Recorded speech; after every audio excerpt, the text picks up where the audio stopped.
All right. Welcome, everybody, to our, I can't see my computer with the glasses on, to our Tuesday, March 5th council meeting. We are starting tonight off with a joint workshop with the Community Engagement Commission. And I will note that Councilmember Kennedy and Councilmember Spencer are both joining us online tonight. And I can see you guys this time. So I will make sure I keep an eye on you for hands up. So let's go around a room. If we start with community engagement, just make sure we read all of our names into the record for tonight. So Cynthia, go ahead. So Cynthia Gamboni, community engagement. Yep. Mark Saba. You got a microphone right there. Mark Saba. There you go. Robin Beckadall. Summer Darrow. Bill Norman. Wendy Van Orman. Annie Kurtz. Oh, your mic's on. There's a button on top. Make sure it's green. Yep, Linda Ball.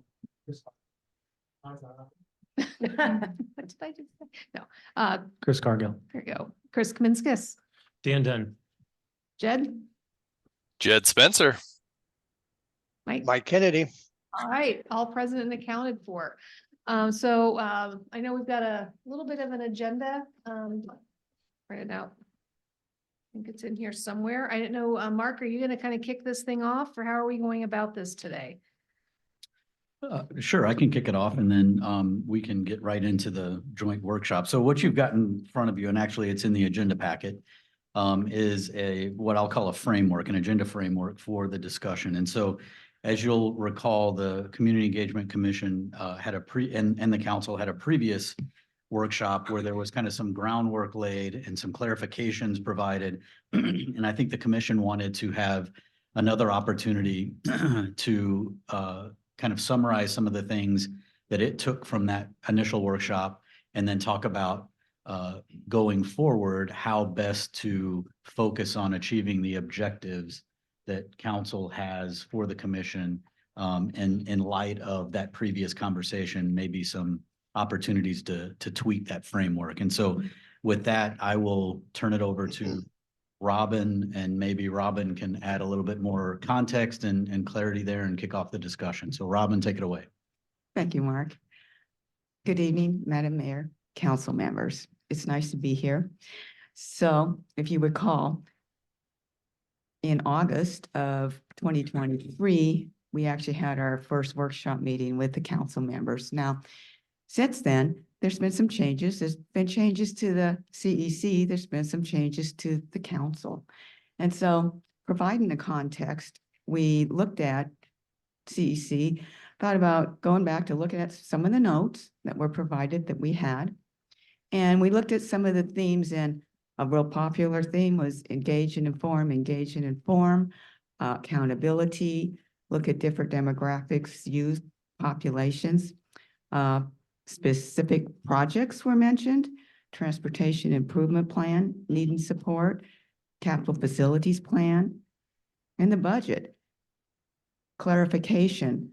Really, we asked some questions on the ordinance and getting some clarification and about how the ordinance is a scaffolding. And really what was a real eye-opener for me was the definition of co-production, and that we actually will make recommendations and proposals to the city council. And then the means and methods for feedback, which included, and not limited to, I might add, newsletters, community page, official city spot for information. So we took that, and I'd like to open it up too, and always know that there's dialogue between us during this. Did we miss anything in our background? Okay, so we wanted to try and be thorough as possible.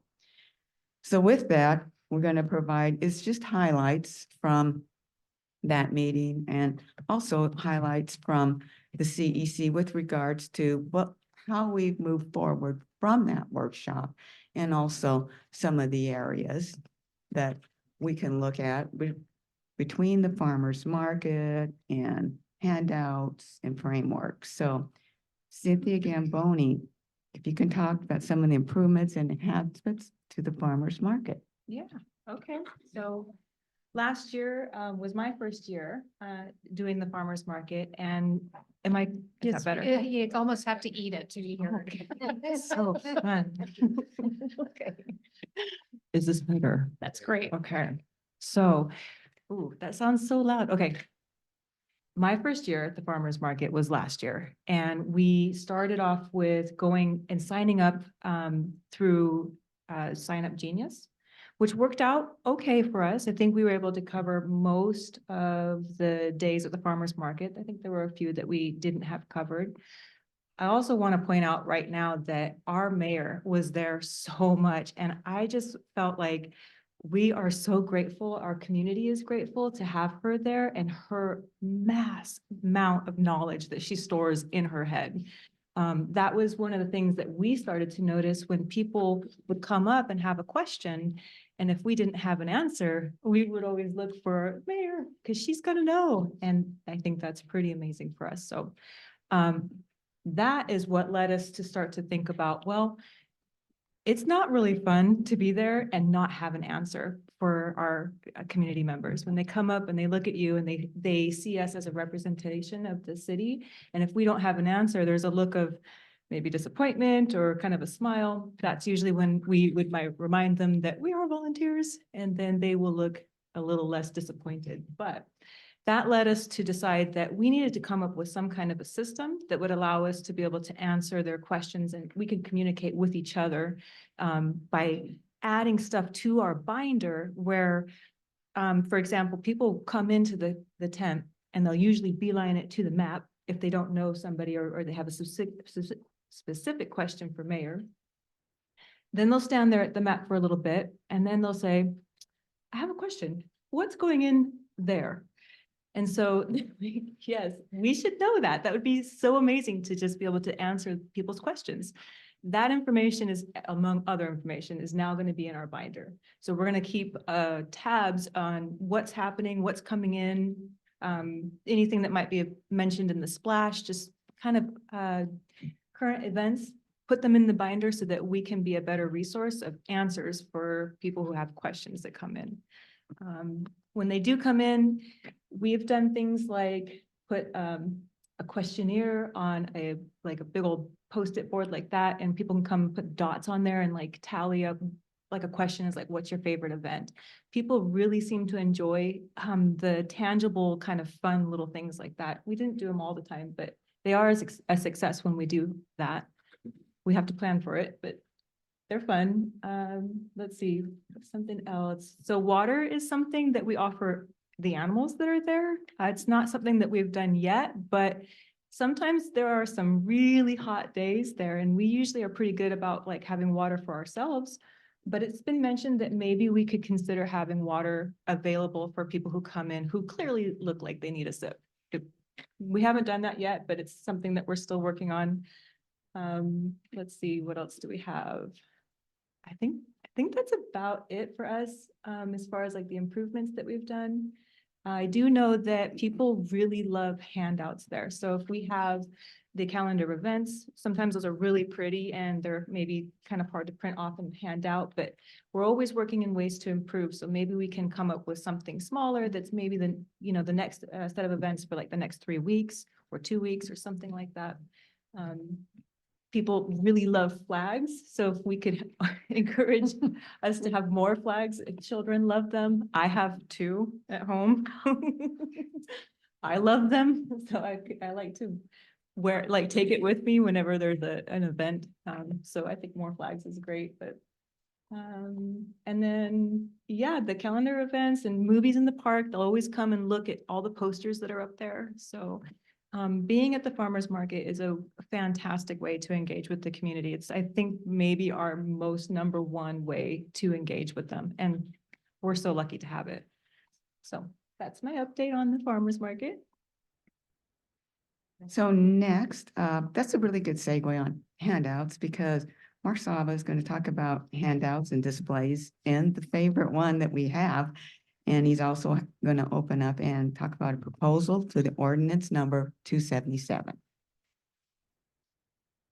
Mark. Special microphone.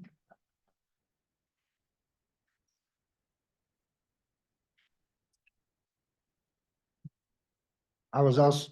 Yes. You're good. It's on. I was also selected to talk about the calendar of events. Last year, the Community Engagement Commission created, developed, and distributed an event calendar which showed all the events that go on in Liberty Lake. We did the same this year. Last week at our meeting, I was selected to present the 2024 event calendar to the city council tonight at this workshop. Upon my return from my cruise yesterday, though, I was informed that the event calendar is now a city staff project and not part of the CEC. Surprise to me. So with that said, anything that has to do with the calendar is now deferred to the city. And I'll leave it at that. But I do have, yeah, I know, I was just as shocked as you guys, so, but it is what it is. I do have a handout. We are, as you can see, we've got 5 of us here. There's 2 missing. Our total amount of people that we need on our commission is 9. We've been in existence now for over a year. We've never obtained that number. And the reason is because we have 4 positions of which are designated because of geographics. We've had to turn down a couple of, or not even have people, turn in applications because this certain geographical area has already been filled with 2 positions and there was no position open. So my suggestion is, and I got a handout here that I can hand out to everybody. I'll just discuss it through. Right now we have 4 positions or 4 demographic or geographical positions with 2 representatives from each one and 1 at large. My suggestion is that we cut it in half. We'll have 4 people representing each of the geographical areas and then 5 at large. What that gives us the opportunity, it gives us the flexibility to bring in more people into our commission so we can have a full commission. I've got it right here. I've got the first page shows the actual ordinance as is written today. The second page is my draft on how it will look after, if you guys, if we can take it to council, have it read, blah, blah, blah, have it changed, and go from there. So Mark, clarify that you're not, the commission is not asking for council to take action tonight. You No, just no. propose, okay. No. Just making It's just that a clear. heads up. Yeah. If I can just hand these out to you. And I'd like to add too that has pretty much total support from our group, and we think it would be super valuable. Doesn't change much, really. Yeah. It's a difference of somebody who lives in Liberty Lake and somebody else who lives in Liberty Lake. So to us, that would be a good way to get a couple more people. And again, we can't foresee any specific issues. If you have some, please bring them to us, but we can't find them yet. Yeah, I We think just one want of, more one of people. the original reasons for trying that was so that if we ever had a boots on the ground type of deal, you could better split up the community. But obviously that was our first pass and Annie obviously can weigh into.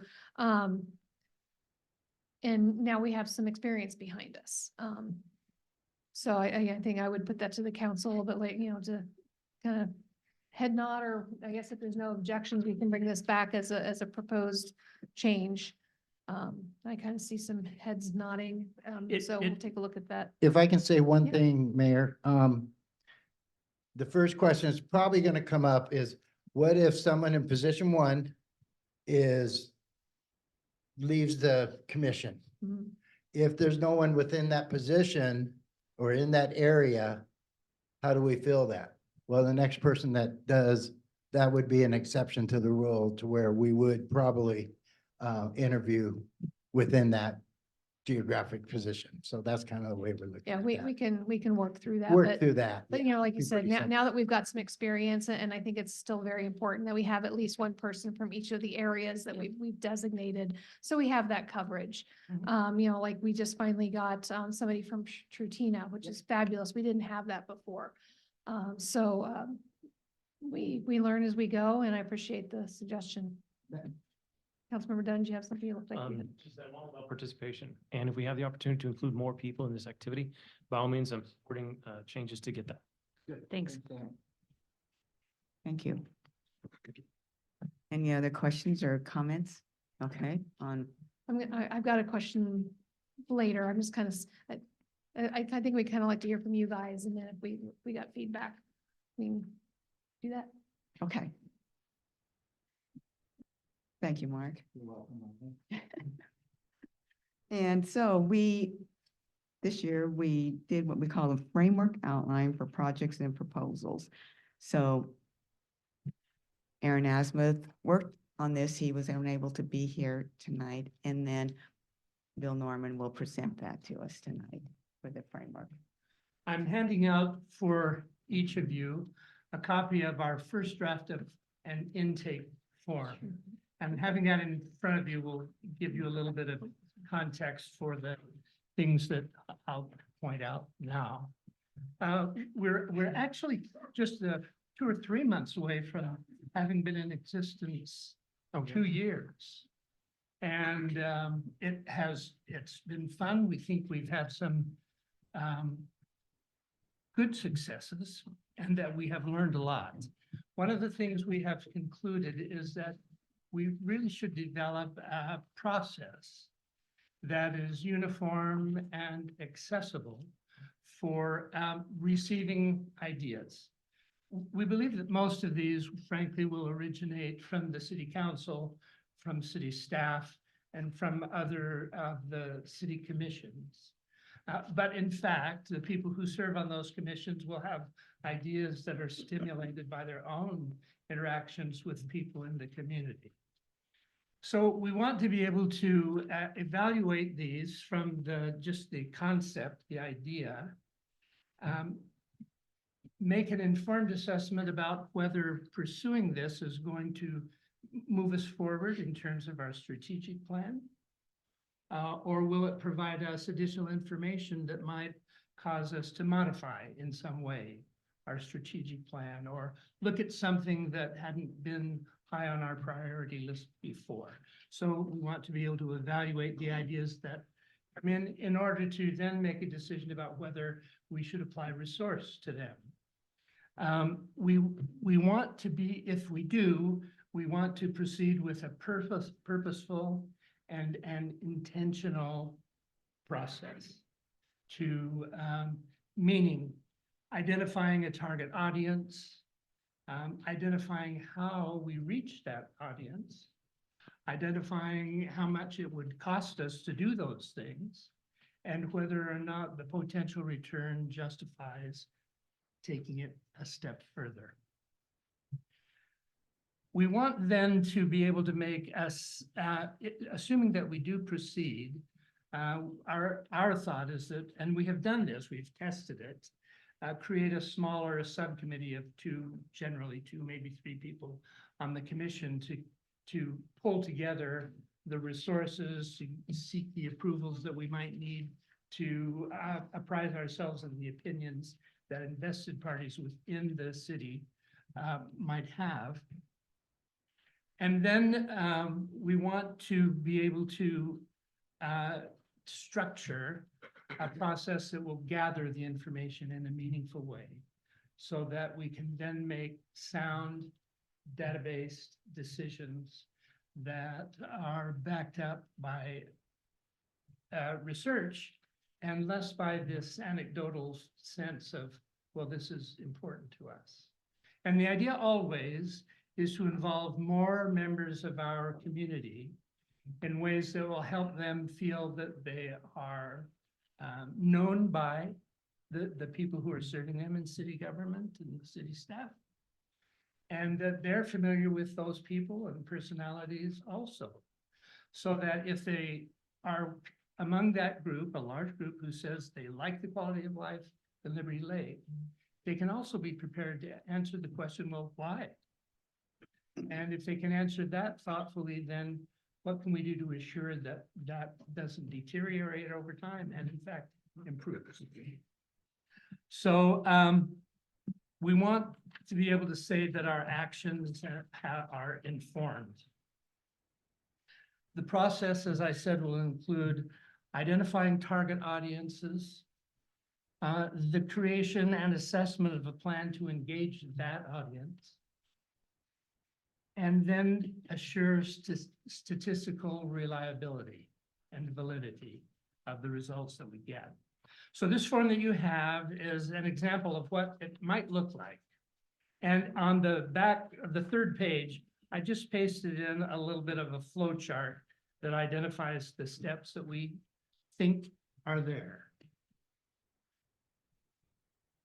So we're excited about this. We think it's going to give us, it's going to add leverage to the work that we do as a commission. And again, make us purposeful, less wasted energy. Efficiency is one of my top priorities, so you hit it on the head for me.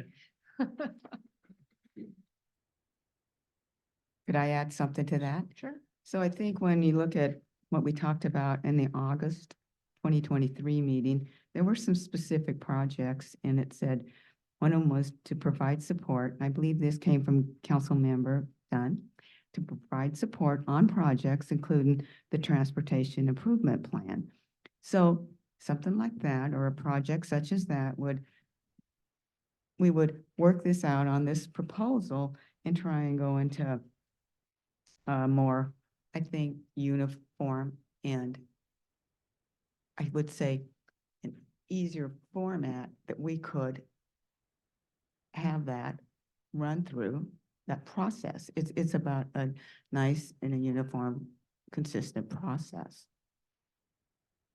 that could help get you those results that you need.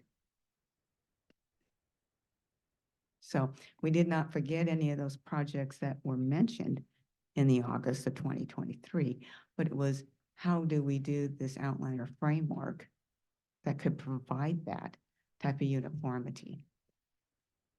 And I think part of the point there is given those broadly stated objectives, then we take that to, well, what questions does that suggest that we ask and of whom? And how do we shape them so that we're getting information that informs us and that isn't biased perhaps by our own perception of what the reality is or where we want to go. So, and we do get a lot of help from the city staff in doing that. We've already benefited from that. Now we just want to create a process that everybody understands and is consistent. And I think also for us, there's a lot of projects that get mentioned when we're talking to community members. And we have no idea where we stand with it. They know it's come up at meetings different times over the years. So this to us is a way to sort of say, well, this is where we're at with this, or this is where everyone's at with this, or, you know, this probably isn't of the top 5 things that are happening right now, but these are the contact people. If you're more interested in, you know, giving us more information or having more questions, we have a place to track that. And maybe that stops that sort of cycle of repeating the same questions and the same events and the same projects. There's been plenty of things that been brought up. I mean, if you say pool, right? Like everyone's just gonna, you know, say whatever their version of it is, but this to us is maybe a little more realistic and a little bit more accountability for that.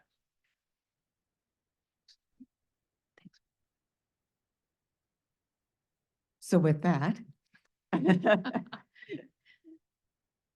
what are some of the things that the mayor and council would like to add on or just creating a dialogue? Some of you are now, since August, to this workshop and where the CEC is going and where would you like to see it? I think that that's important. I think that I've talked with city staff and saying I've heard about, at least I zoom in on many of the meetings and I hear the comprehensive plan update, I hear the climate resiliency plan, and I tune in and I hear these words, community engagement, and so how does that fit in with this overall plan and the ordinance and how the city council feels and mayor? All right, well, I'll go in and just call on people when their hands are raised. I'll go last. Does anybody have any, Councilmember Ball? I just have a question. Robin, I wasn't here last August, so what were some of the proposals that were discussed last August? Okay, so if on the outline, there were some specific projects about, and it was like providing support for engagement on projects, including the transportation improvement plan, providing support for engagement on the capital facilities plan, providing support for engagement on the budget. And so those were some examples. Now, there may be more now, or we may start wanting to fine tune some of these. And we have the framework. We believe that this is going to help. So develop those processes so that we can get the appropriate engagement. And there are and for other projects too. We don't want to just be limited. We want to look at this for I think all citywide projects. That to my understanding, or to our understanding. So there might need to be some more now closer clarification and some dialogue between us that can help to put us in the correct direction and thoughts. All right, Councilmember Dunn. No, that's great, Rob. I'm grateful and the recount of the topics we discussed in August. I guess for me, I reflect on, I'll call it actions taken at the city. The council, for example, amongst other ordinance and resolution activity, is implementing actions. And so I guess the word projects to me, I just want to more refer to action, and that really seeking observation points from our community about these actions. Every year the city engages, for example, in evaluation of the development code supporting land use. And so every year there's a sequence of actions that happen that test the utility and the merit of these changes to development code. And so, I would say, boy, it'd be great if CEC could just be sure there's, exposed visibility and then further engagement from the community, just to know that these actions are taking place. I'm honest looking over our agenda right now. Is there something here that's like, wow, I'd really love to have some observation points from community members, but the actions I refer to, gosh, they happen all the time. But the big ones, you got the transportation improvement plan. That's something that we'll call just this wonderful tome of a book that we say, these are the things we do. And, the action we take with that once a year, we got to visit it and say, how are we doing with it? Is there something we wish to change? Is there something we wish to update because something else has changed? Is there something we can tick off because we did it? Just ways that we can reach the community with where we are with that. So that'd be my observation. Thanks. Okay. Anybody else? Councilmember Cargill, or Mayor Pro Tem, excuse me. Thank you. I was just going to mention that I think the most important thing that we do is approve a budget each year. And so from my perspective, I would love to have each and every year have a report from the Community Engagement Commission, perhaps by the end of August or end of summer, when we're just starting to get into that says, okay, this is what the community has said they want to see in next year's budget. These are the top 5 items. And there are many ways we can go about doing that. I know, Robin, you mentioned the idea where, people get little red dots or whatever, and they go and place them at certain things. That actually is done in many other states where they actually have that part of a governor's plan to get budget feedback as they set up shop at different communities around the state, and then have people actually take these little red dots and go put what their top priorities are, or green dots. That's something we could do as well. We could do that at the farmer's market. We could do that at the grocery stores, wherever you guys want to do it.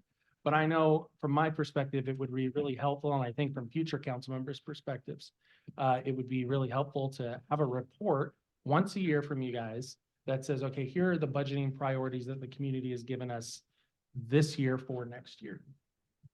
Thank you. Thanks. And to Okay. that point, we do have a yearly report, and to me, that's just a nice Mhm. current report. Every August, yes, we do.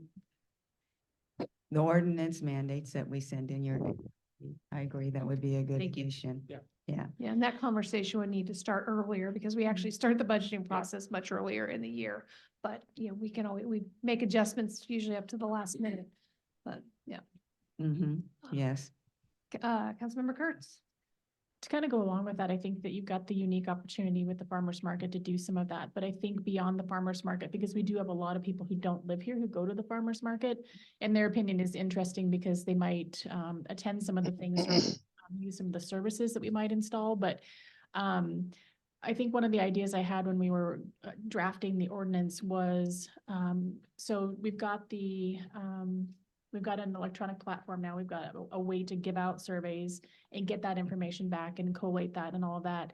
But I think one of the things that I had in mind too was how can we leverage relationships with the HOAs that we have here to get and give information back and forth.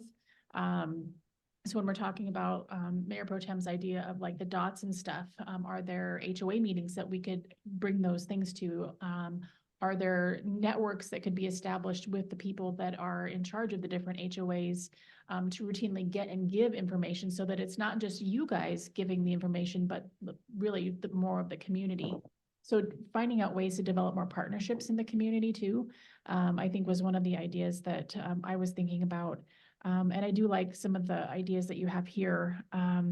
And if we're talking about like the budget, yeah, that's got to be earlier in the year. Like you'd be planning now to think of how to engage on the budget for, just kind of mind blowing in a way because it's early. But same thing with the capital facilities plan and everything else that we're doing too. So just trying to figure out different ways for the you guys to be like the coordinators of some of that work, but not always the legwork, if that makes sense.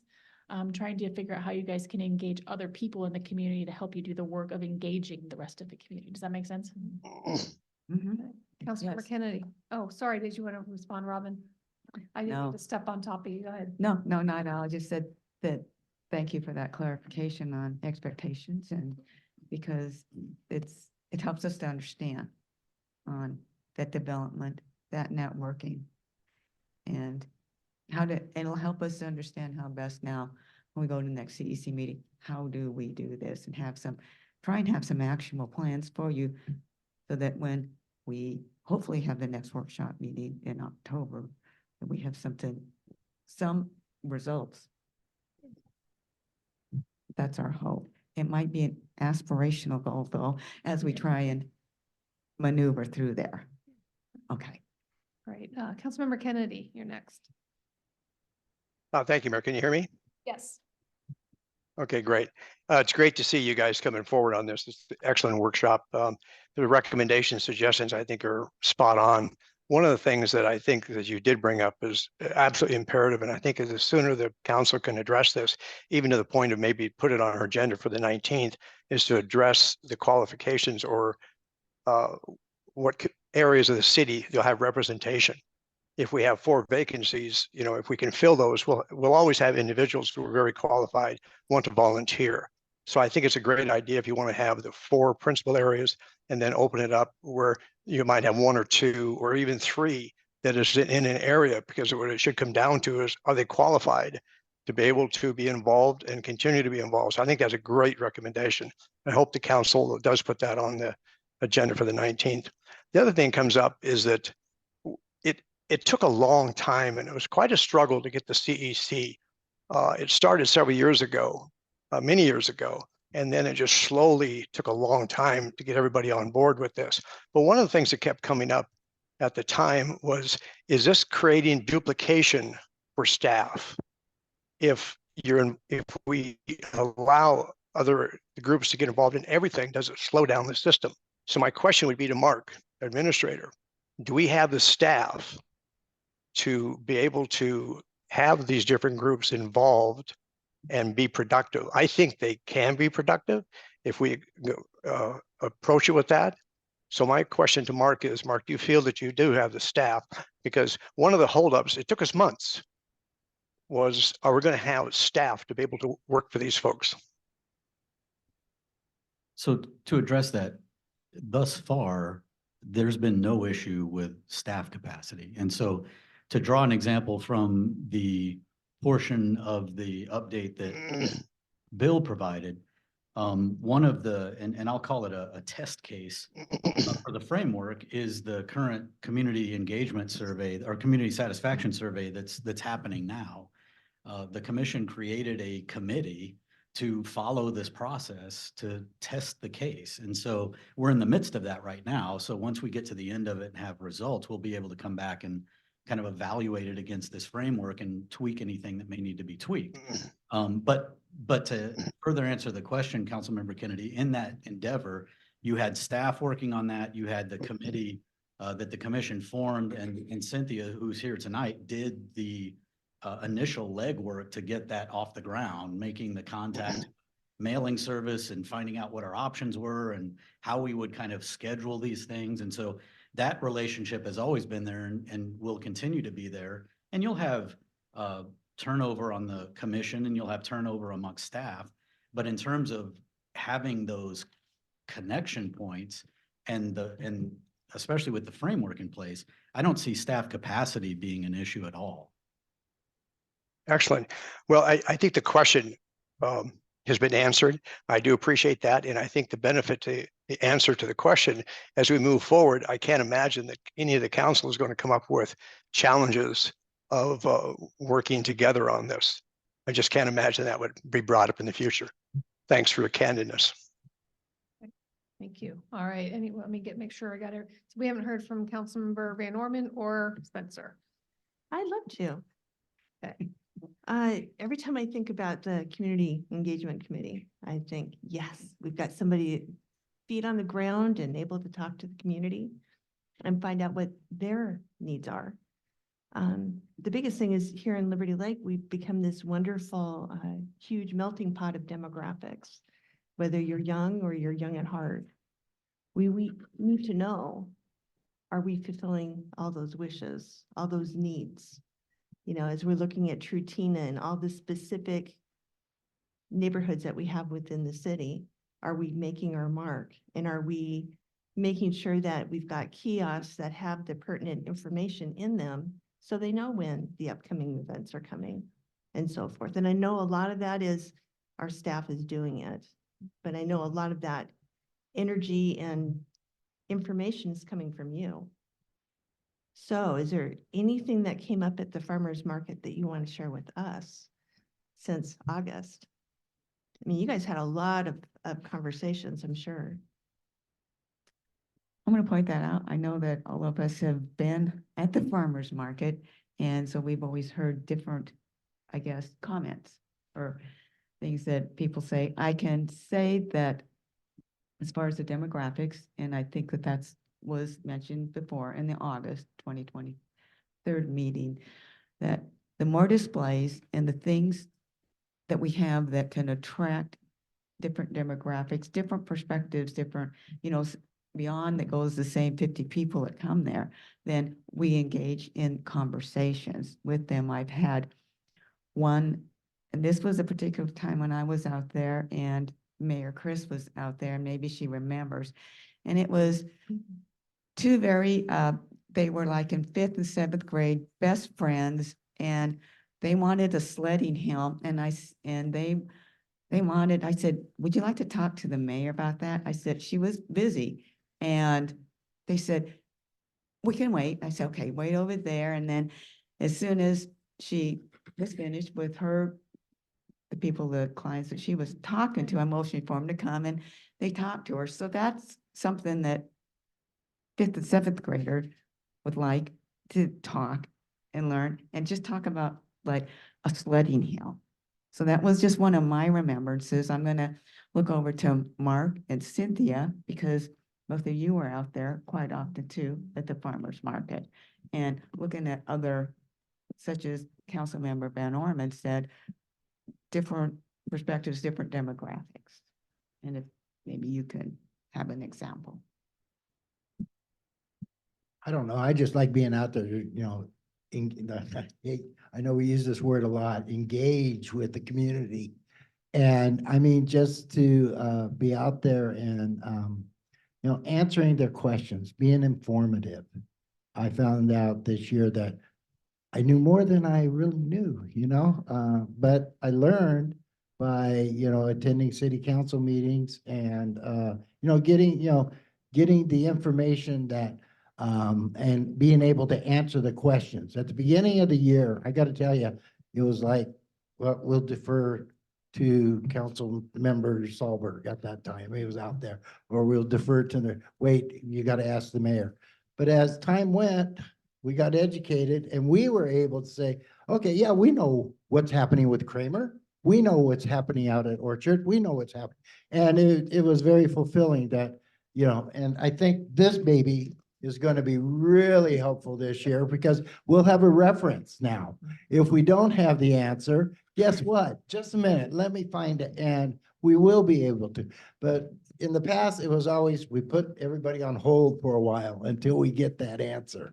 But I think more and more we're able to, supply the information that the community has been asking. So And that was my overview. one of Yeah, the things yeah. that I noticed, and it corroborates what Mark has observed, is that people are interested in understanding what they're able to observe as they move around in our community. They see something happening and they quite naturally have questions about what it is. We've met with Lisa Keys and she's provided us information, and we've set up a system to have that refreshed every month so that we have a map of the capital projects and their timing. And we also have a list that we have not yet put on a map. That will be a next step, but a list of the commercial construction that is active. And so with that information being refreshed each month, particularly at the farmer's market, we'll be able to answer the questions. And those are the most common. I think another thing that we have learned about that experience generally is that it serves us well to have some sort of question. We chuckle at Robin's flip chart and dots. And yeah, They do chuckle at me a lot, okay? But Trust me. But we love it. yeah, I think we've agreed that we always want to have some sort of question that we're asking. Sometimes we may learn something from that process that we hadn't intended, but at the very least, it is an invitation to engage. Oftentimes, the children are leading there, but it draws people in and we talk to them. And I think that's all good. All good. I would say too, other than farmer's market, like Barefoot in the Park, right? So Yes. that's a totally different experience. And we hang out and help give out wristbands and waivers and do the rock Paint painting, rocks, yeah. right? So obviously that's it's not necessarily a different demographic, but it's a different little setup, and people aren't there to talk about zoning, right? Yeah. Like they just want to say, what a great event. I love this. I missed it this year. This is so fun. Can we take the rocks home?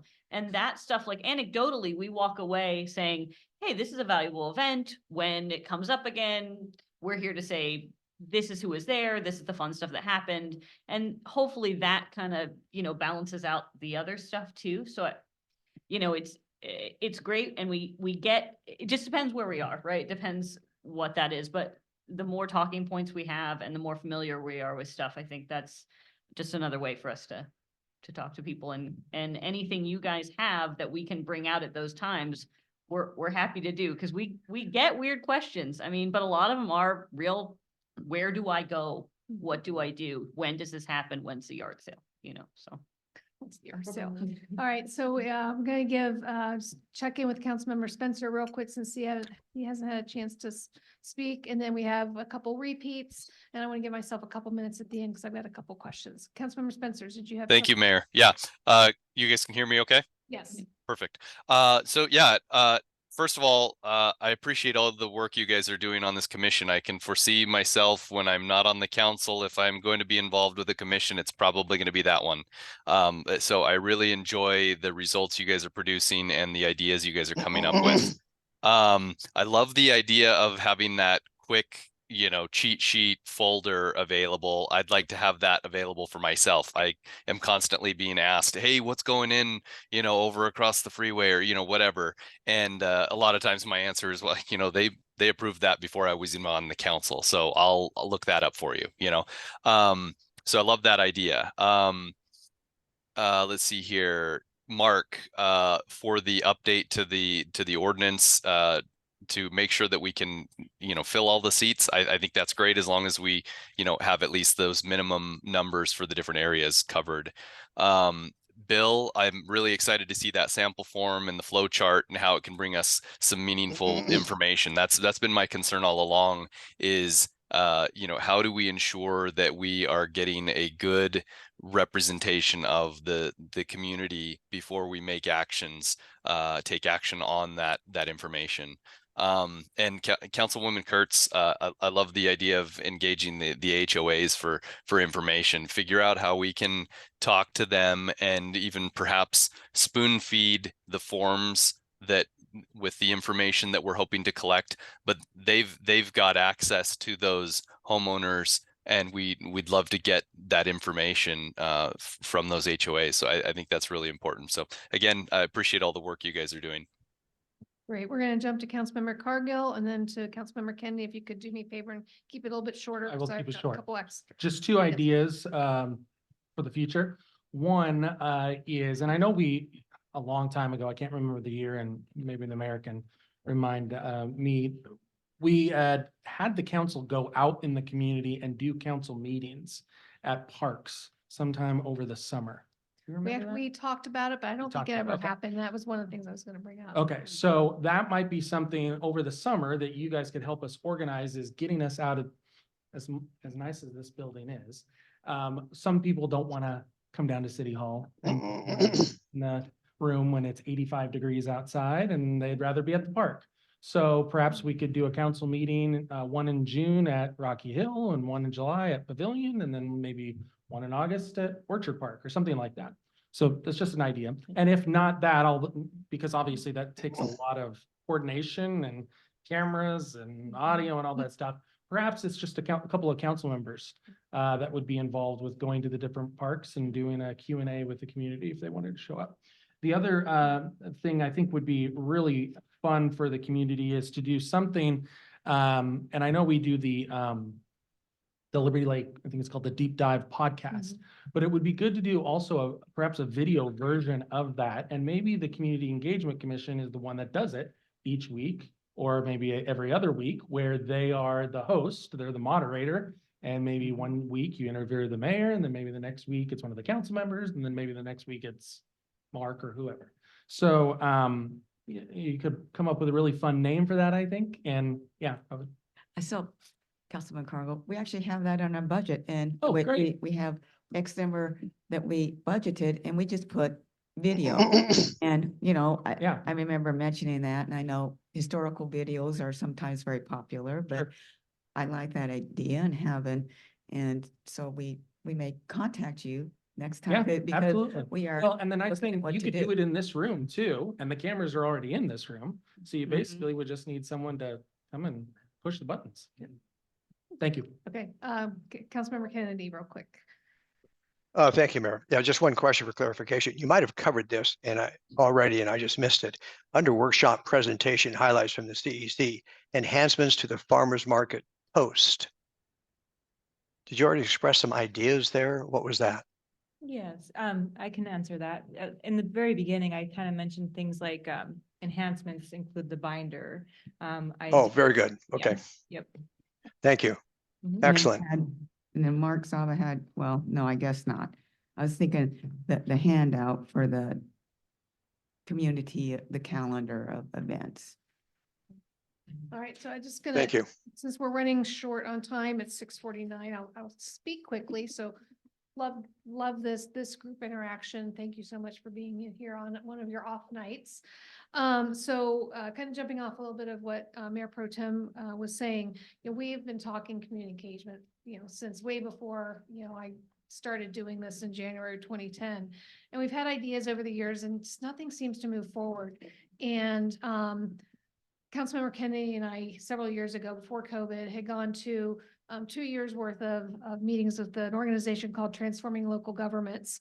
It was from the Alliance for Innovation, and I did a presentation. We came back about a couple of communities who have done the take the council, take the meeting to the people, and they had different gimmicks to do it. But you know what? We have a farmers market tent with a map, so there's no need for us to invest in, you know, gussying up a golf cart or something to attract attention. Yeah, I'd like to explore the idea of once a month, maybe let's set that tent up on a Saturday afternoon or Sunday afternoon at the parks where they're busy, or, you know, talk to the grocery stores. Can we set something up there and have that you know, to draw some of those other people in? Because, you know, one of the things that, you know, I know I keep mentioning, I'm really enjoying this certificate in women's leadership. And, you know, the thing is, we need to think about the people who are currently being left out. Those are people, you know, who don't come to the farmers markets, the people who aren't online. And so by taking us and the commissions to the people, I think we're helping close some of that loop. We're never going to hit everybody, but I think that was one thing. You know, if you guys are willing to help, but you know, I'd show up. You know, don't have anything else to do anymore. My kid's out of the house, so happy to help. So that's one thing, and then love the forum for evaluating the projects. Maybe you guys want to take a look at a short version of a form to keep notes from the farmers market. These are the topics we discussed, and maybe one for somebody to fill out. Hey, we don't know the answer to that question. Here's the question. Here's the contact information, and someone will get back to you with that. So that way we kind of have a running tally, you know, because Wendy was asking you, what do you talk to people about? Well, maybe we take some notes, you know, during those meetings, if it ever calms down, because a lot of times it's nonstop. But if we can, you know, jot down the things that have come up that we usually don't talk about, or something that's coming up a lot that we need to pay attention to. So it's just something to consider.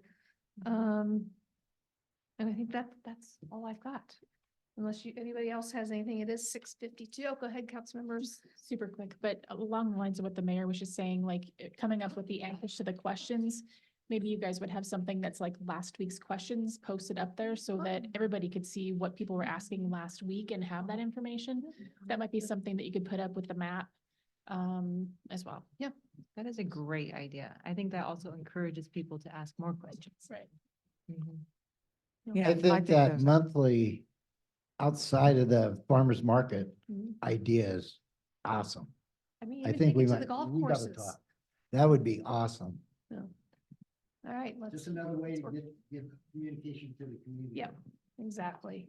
All right, so it's 6:53. If nobody else has anything, we're gonna go ahead and adjourn this part of our meeting, take a break until we start our regularly scheduled meeting at 7 o'clock.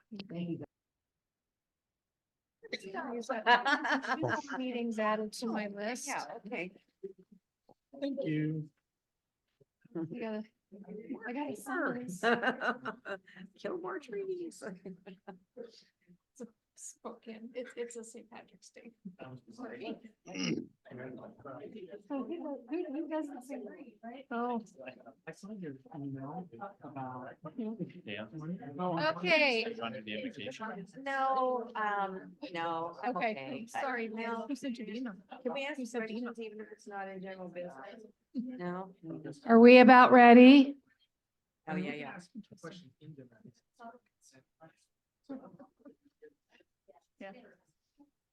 Yeah. You're a good helper. Yeah. All right, everybody, we'll get our recording started here. Oh, I must have come on when I was out of the room. I apologize. All right, welcome everybody to our Tuesday, March 5th City Council meeting. We're being here in person at City Hall and remotely. We are going to start with the invocation given by Councilmember Dunn, followed by the Pledge of Allegiance. Please join us. Father in heaven, we are grateful to come together as a community. to listen, to speak about the place we call home. Inspire in us imagination and wisdom to listen and to act. Amen. I pledge allegiance Pledge allegiance to the flag of the United States of America and to the republic for which it stands, one nation under God, indivisible. For all. All right, we will call the meeting to order. Proceed with a quick roll call here. Councilmember Van Orman. Here. Councilmember Kurtz. Present. Councilmember Ball. Here. You had to think about that for a sec. Okay. Mayor Pro Tem Cargill. Present. All right, Councilmember Spencer. Present. Councilmember Kennedy. It's present. Councilmember Dunn. Happy to be here. All right, we'll just let the record reflect, council members Spencer and Kennedy are remote tonight. But we are all present and accounted for. We will move on to agenda approval. Mayor, make a motion to approve the agenda as printed. Second. Okay, we have a motion and a second. Any questions? All right, not hearing any. All in favor of approving the agenda as presented, please say aye. Aye. Aye. All right, any opposed? All right, motion passes 7-0.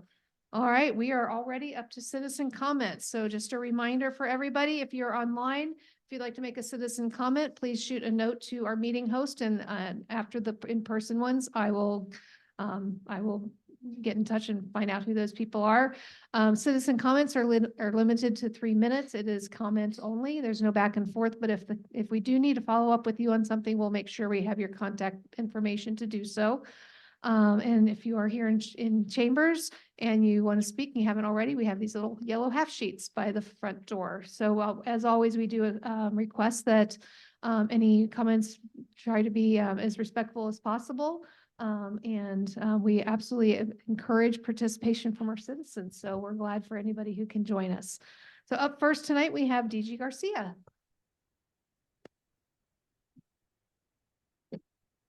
Good evening, Mayor, Mayor Pro Tem, Council, and honorable citizens of the City of Liberty Lake. I'm a resident of Liberty Lake, DG Garcia.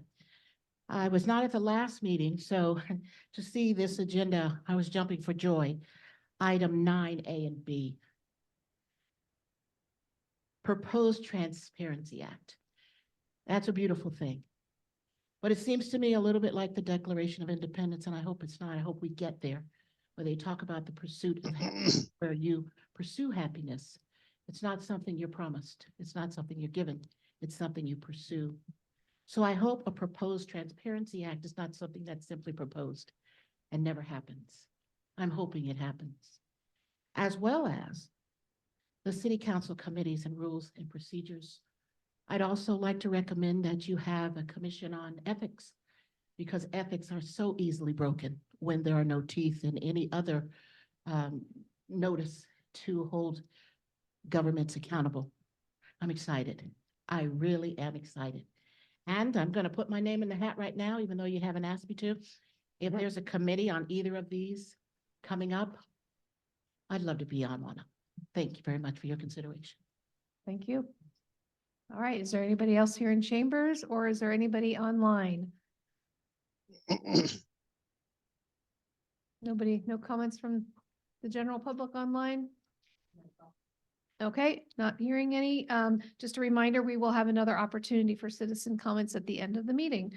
Moving on to announcements, proclamations, and special presentations. First up, we have Rose Noble from Visit Spokane. Welcome. Hi, good evening. I'm happy to be here, and I just wanted to say my apologies on my lack of presence at the last meeting. I wasn't feeling well and had to take some time out and all discombobulated. So I'm here now. And of course, I know Chris, she sits on our board of directors, so we do get to speak quite often. And Mark is, whether he likes it or not, has to deal with me as well. So thank you for having me. I'm the CEO of Visit Spokane. I think I have 10 minutes to go through two things. So first, I'm going to go through a sheet that you received, which is just a quick, super quick, high-level breakdown of some 2023 highlights that we did for Liberty Lake. Of course, we're talking through the TPA funding that we do have a contract with Liberty Lake, and later on in the agenda, we're talking about future contract. So We love working with Liberty Lake. I'm new to the area, but one of the first things I did when I landed was I had Mayor Chris drive me around and learned all about it. And I love it here. And I am still prospecting for a home. So we'll see. We'll see what happens. I just wanted to let you know that in addition to all of the tourism promotion items that we do, that covers all of your tourism related businesses, hotels, attractions, restaurants, events. I pulled out a couple highlights here, including we had 54 unique business listings and mentions on our website that gets an annual unique visits of 1.8 million visitors every year. Of course, we have goals to increase over 2 million this year. In addition, one of the main subjects of our digital content piece is our blog. We have 250,000 blog reads a year, and we had 7 unique features on Liberty Lake alone. That's not the only time they're talked about. Those are just unique features for Liberty Lake. So we do loop Liberty Lake into multiple themes that we talk about. For example, when we're talking about restaurants, we do the whole region. Same with when we do pet friendly or we do outdoors and such. But those are unique to Liberty Lake. We also have our digital visitors guide, which we'll talk about in a second. We have a very low readership on that, but that will increase. We're actually adding ad campaign to that this year. And then of course we have our online calendar where we put all of our events, including all of Liberty Lake's events, and our visitor center staff actually scours for events that people might not be posting on our calendar for Liberty Lake as a service. And of course, any business that has a tourism related facing feature can also put onto our event. And our calendar event page is our #1 page on the website that gets the most views. In addition, we have print presence with our visitor guide as well as our visitor map. I did bring some, not one for everybody, but we have a great feature on the Liberty Lake map this year, the map. We're going to expand on that. The visitor guide there's a small mention of just Liberty Lake as a category for a city, but of course businesses throughout the guide. You can have a look through that. We also have our new relocation guide, which we do mention with Liberty Lake.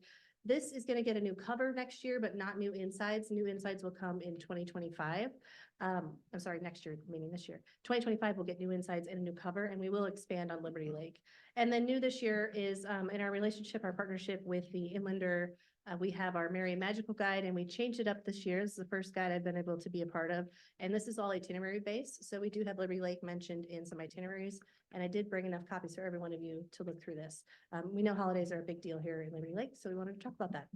So that's a quick 2023. And then let's talk about what you're going to be looking at up on the agenda later. We've provided a business plan for 2024 and on. The first couple of pages are just a little bit about the priorities that we have as a destination management organization. Of course, what we cover with destination marketing. We do have a heavy convention and sales services, but that's not the only thing we do. I actually just told Chris, I wish I would have come for the community engagement session today because I think there's some services that we can provide within the contract for you. And I'm going to listen to the series as soon as you post it. But we also do public relations work, visitor service work, and partner services. And I think something that's really important for Liberty Lake to understand is we are a marketing extension for a lot of your small businesses, tourism-facing businesses. Of course, with our relocation guide, we're tapping into more of those non-tourism related businesses like medical and infrastructure, and we're building that programming. But for now, we have so many resources and availability in terms of expertise for small businesses that are looking for extra boost in marketing. We'll do even one-on-ones in terms of like content planning and management with them, if that's something that they would like. So the next, basically the page I want to kind of go over the most is the specific direct benefits in terms of this upcoming contract. Do we need the slides to advance? Yeah, if we could go to page, if we could, I don't have a, yeah, keep going, page 9. So flip through, next page, next page, next page, one more. Here we go, direct benefits to Liberty Lake. And I was told to be quick, so I'm kind of going through this quickly, but I'm going to answer questions later. In terms of all the stuff I just mentioned that we were going to do on a regular basis, we have some specific deliverables this year based on some conversations I've had with Chris and with Mark. We're going to be updating the restaurant video as well as some social assets that go with that. So it won't just be the video, we'll do some interviews of restaurateurs and we'll have a whole campaign built around it. We're also looking to do some campaigning directly around your farmers market series, including an interview series of local makers and growers that are attached to that market. So that would be really cool, which is something why I think the community engagement group might like. And then new this year, we're working on a new updated website. We're going to have a new landing series, like a microsite for Liberty Lake that will have seasonal blog content year round. So basically we're upping the ante on the presence that we have on our digital site, which I'm excited about. All of our PR efforts come with what we do. Expanded in the 2024, we expanded the visitor map, and then 2025 relocation guide, we're going to expand Liberty Lake's offerings in that. We're going to host 2 partner pop-up events throughout the year where we'll invite all of your small businesses or tourism-related businesses to come and participate and learn and get resources. Happy to work with you all, the mayor and Mark to, customize what those events look like. And then I'm proposing also that I would like our office, myself, or someone from our engagement team to come back quarterly to present metrics. I'm not a fan of just coming once a year. So we'd like to get in front of you to have a quarterly marketing plan and kind of give you an update. So you'd see the quarter ahead of what to expect. And then when I come back to report, we'd show you kind of how those performed. That's how I'm used to doing it in my previous role. And then finally, we have a new data sharing software where we can track visitations to specific geo-fenced sites that we can digitally map out. So all of your events, we're going to provide data for that. So you can track and see who's coming in and maybe where they spent their money, as well as any sort of programming or attractions that the mayor and Mark or anyone else that's involved in kind of helping us with those market promotions collect data. And the idea of data collection is we can look at the numbers and the stuff that we're collecting and measure that and make changes on our ad campaigns to see what's really working and put our dollars really to work, especially the dollars that we get from Liberty Lake. Last but not least this is the cutest little Liberty Lake map. And it is very popular Yes. at the farmer's market, and we're Yes. running out, and it's. Right, so we're gonna redo this, we're gonna just tweak it a little bit, but we're gonna take advantage of both sides and have some information on the back sides, including like QR landing pages that we can link to our site as well as the city site or local grower site farmers markets. So this is gonna be redesigned with the intention of giving you some pads to have for giveaway at the market or at City Hall. And then we'll also use this at our visitor center, which is located in Riverfront Park. So this will be a fun project and that you'll be able to have as well as another hard piece, so. Right. Oh, take a deep breath.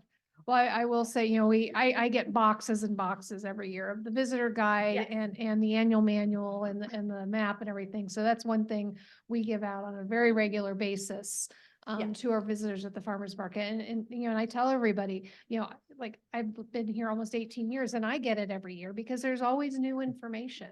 Right. And so we're doing our best to get the word out to help the entire region as well. Yeah, and we're really proud to represent Liberty Lake, and we love the relationship.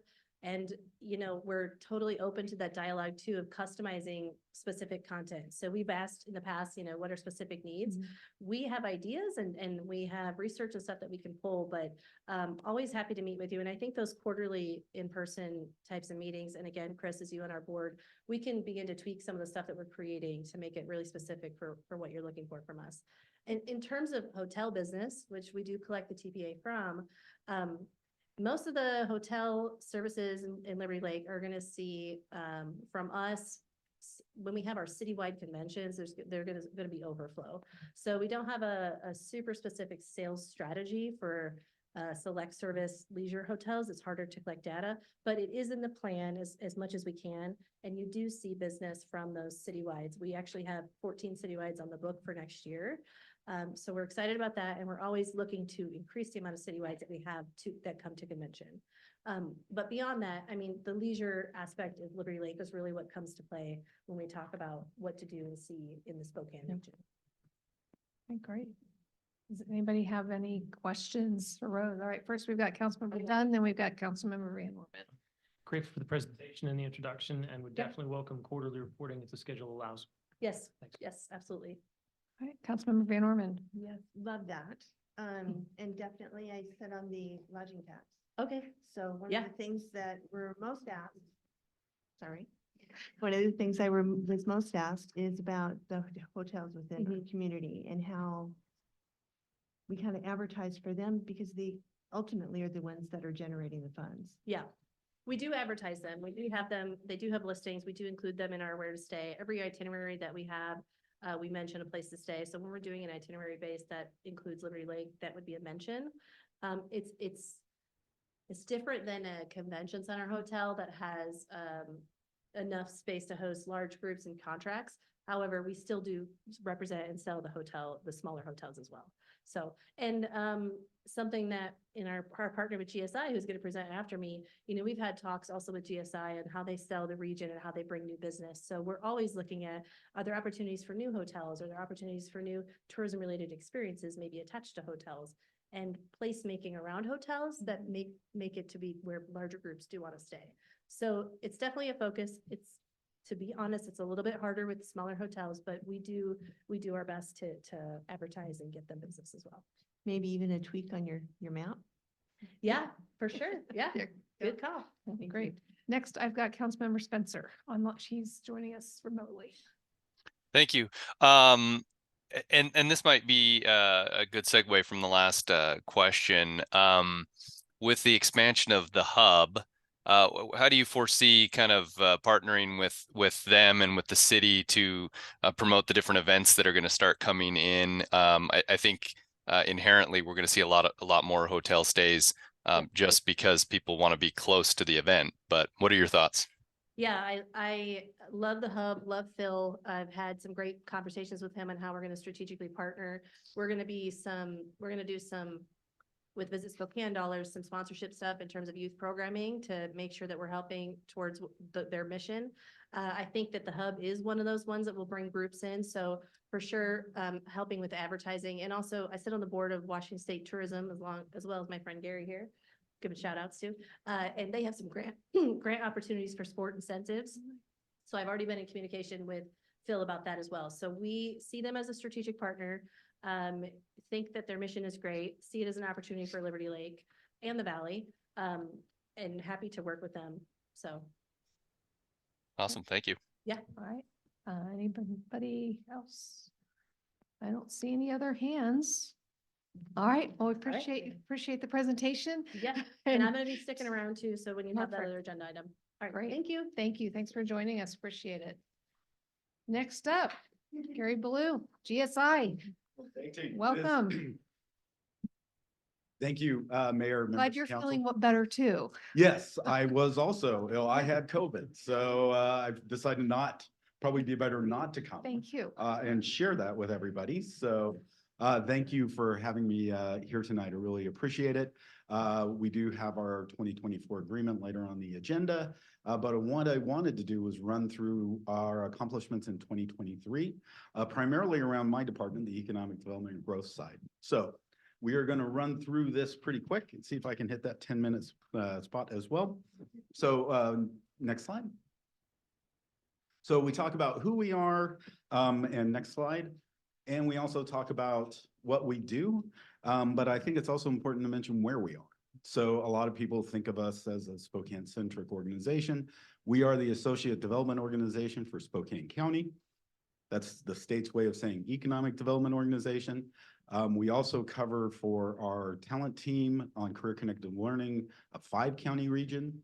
And in my department, we do the Apex, which used to be PTAC, it's public procurement, is an 11-county region. So in many ways, Greater Spokane Inc. is a regional organization, but we still focus on home. Next slide, please. We do a lot, and we group our work under 3 main efforts: talent, voice, and growth.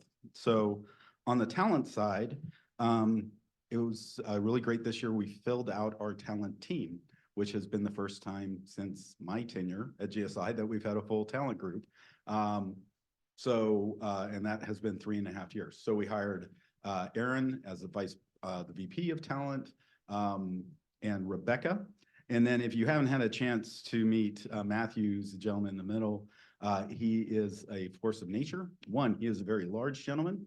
I hope he's listening tonight because he's going to call me out on that. But as well, he brings a huge amount of passion to one of the items I wanted to highlight on the talent side, which was the development of a mentorship, an internship network.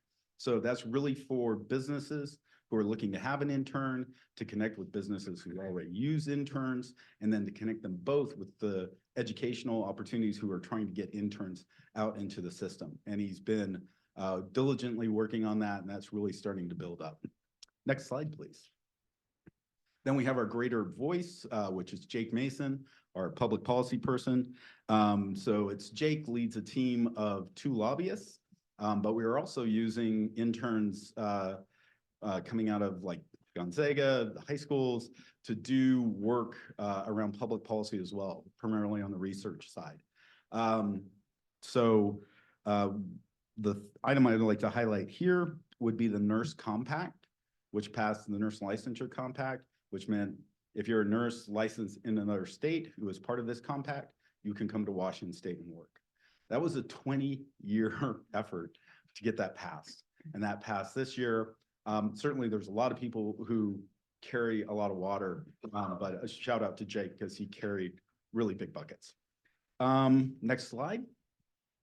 Now we get to my group, the Greater Growth. So we have Stacia, who leads our innovation economy, has really focused on life science in the past, but we're broadening that out. Joey on strategy and small business, who right now is potentially in the hospital with his wife, who's having their 2nd child. So we're very excited about that. And Alicia, who is our amazing Apex, what's called Apex Accelerator now, which used to be the PTAC program, that public procurement program. So next slide. So we'll highlight some of our key areas here. So in the life sciences, couple items to highlight, a lot of information on that slide, really busy year, but we brought together a regional partnership to do an asset and landscape study on the life science industry in Spokane County. So really identifying the gaps and the needs and where we have those strengths to build on that. That was a big effort. We brought a lot of partners in to fund that. One of the gaps is an innovation building, which would be a space for life science companies as they're growing to be able to locate, co-locate with some equipment that can help support them in the research that they're doing or in the manufacturing that they're doing.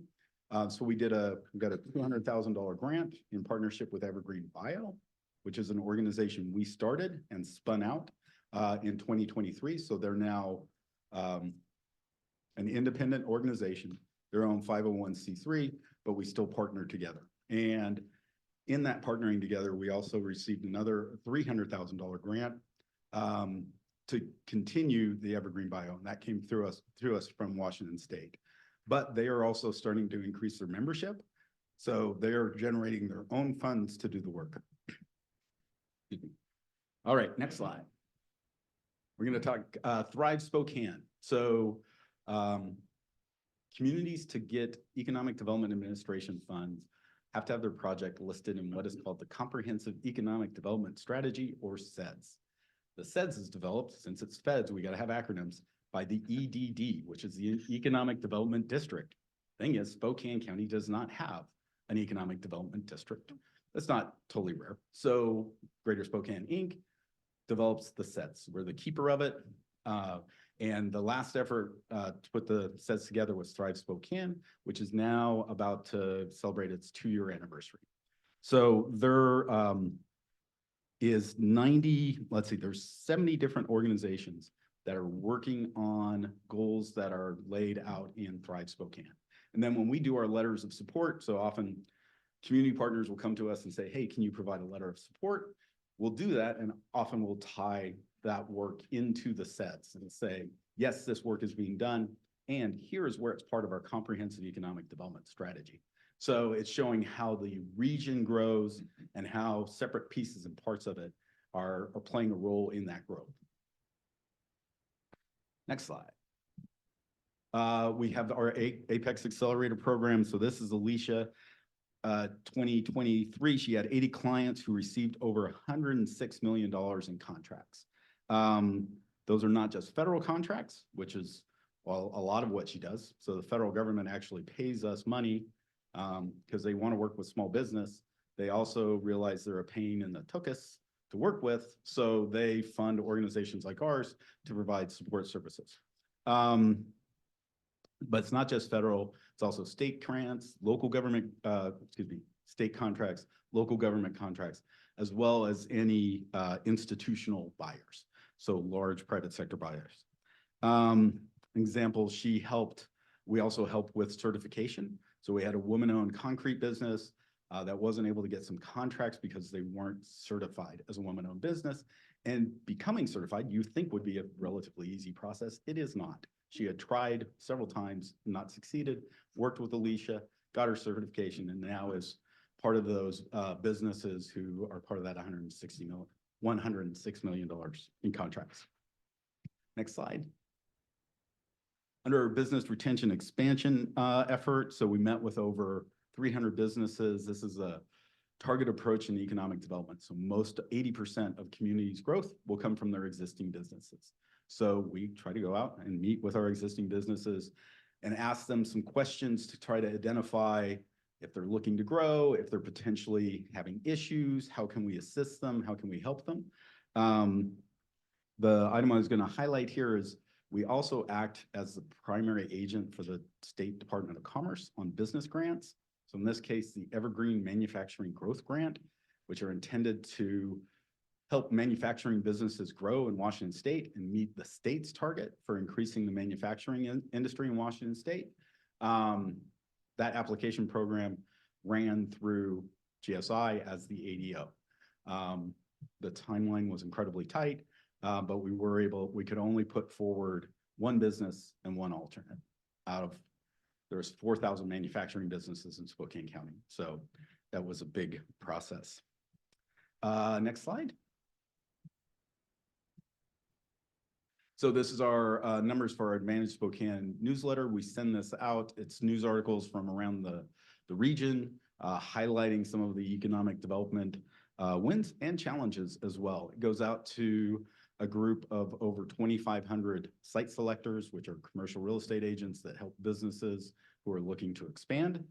They normally are on a national stage, as well as businesses that we have identified who said, hey, we have an expansion plan and hey, we're interested in your region. So we get about a 20% open rate. Industry standard, that's good. We also track like cities, states. We also track like which articles are getting the most opens and then try to repeat those. And we do that once a month. Next slide. While business retention expansion is our bread and butter, we also do outbound marketing. This year we now have 30 active leads. So companies that we've worked with or identified who are interested in the region. 40% are life science, 30%, a little over 30% are advanced manufacturing, and then about 20% in clean tech, and then a handful of others. So now that we have this 30 plus leads, we want to keep leads coming in, but we don't need to get them at the same rate. After COVID, the pipeline was empty. So big task was filling that pipeline. Now we want to move those companies through the pipeline. Next step often for them is we've gone out and visited them, is get them to visit us. And so we do have that as part of our program, is get those companies here, tour them around, give them meetings, set up meetings with maybe talent, with other business owners, with community leaders to attract them here. And that's really what our focus in 2024 is going to be. Next slide. This is an exciting program for us. It was an idea in 2022 and became a reality in 2023. The Spokane Inclusive Business Catalyst. It's a community-based flexible business accelerator. So the intent is to identify businesses in underrepresented communities, which include rural and veteran-owned and women-owned and BIPOC, and then provide education, mentoring, as well as some funding to help those businesses grow, take the next step. So these are existing businesses. We measure business growth through employment, as well as revenue growth. So we ran our first cohort in partnership with Ahana. It was a great program. You see the first graduating class there. It's a really popular program. We expect to run 4 to 5 cohorts, which are about 10 businesses each this year. Our first one being one focused on rural businesses. And next slide. And we're getting close. The IEDC Economic Recovery Corps. Rose mentioned placemaking. So this program is a fellow funded by the International Economic Development Council who will be implanted in the community for 2.5 years, paid for by IEDC, but to work on an economic development issue in our community. There was 4, which is a great deal. There was over 400 communities that went after the 65 fellows. I'd also point out there was 600 people who went after being a fellow. So it was really the best of the best as we came through that process.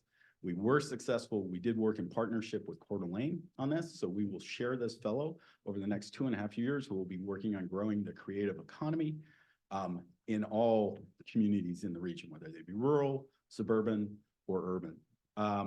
So we're really excited about that because not only does it do the placemaking, but I believe, you know, it was Richard Florida who noted the tie between the creative economy and the innovation economy. And that's where we seem to grow those. Next slide, which I think is the last slide. It is. We will be in June hosting the International Economic Development Council Future Forum, which will bring economic developers from across the globe to Spokane to share best practices. And we get to share with them what we've done as a region and what we're working on. So we're really excited about this.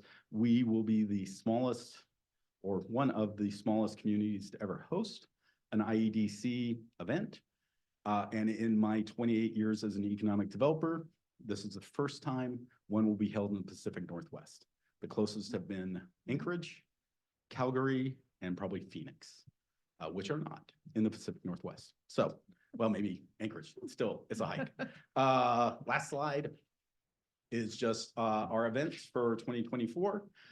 Coming up, we have our legislative wrap up on March 28th. Our annual meeting is next week. And our DC fly-in are our next couple events. With that, thank you. Appreciate it. Okay. And breathe. Yeah. Yes. Short breath. All right, so we'll go ahead and take questions.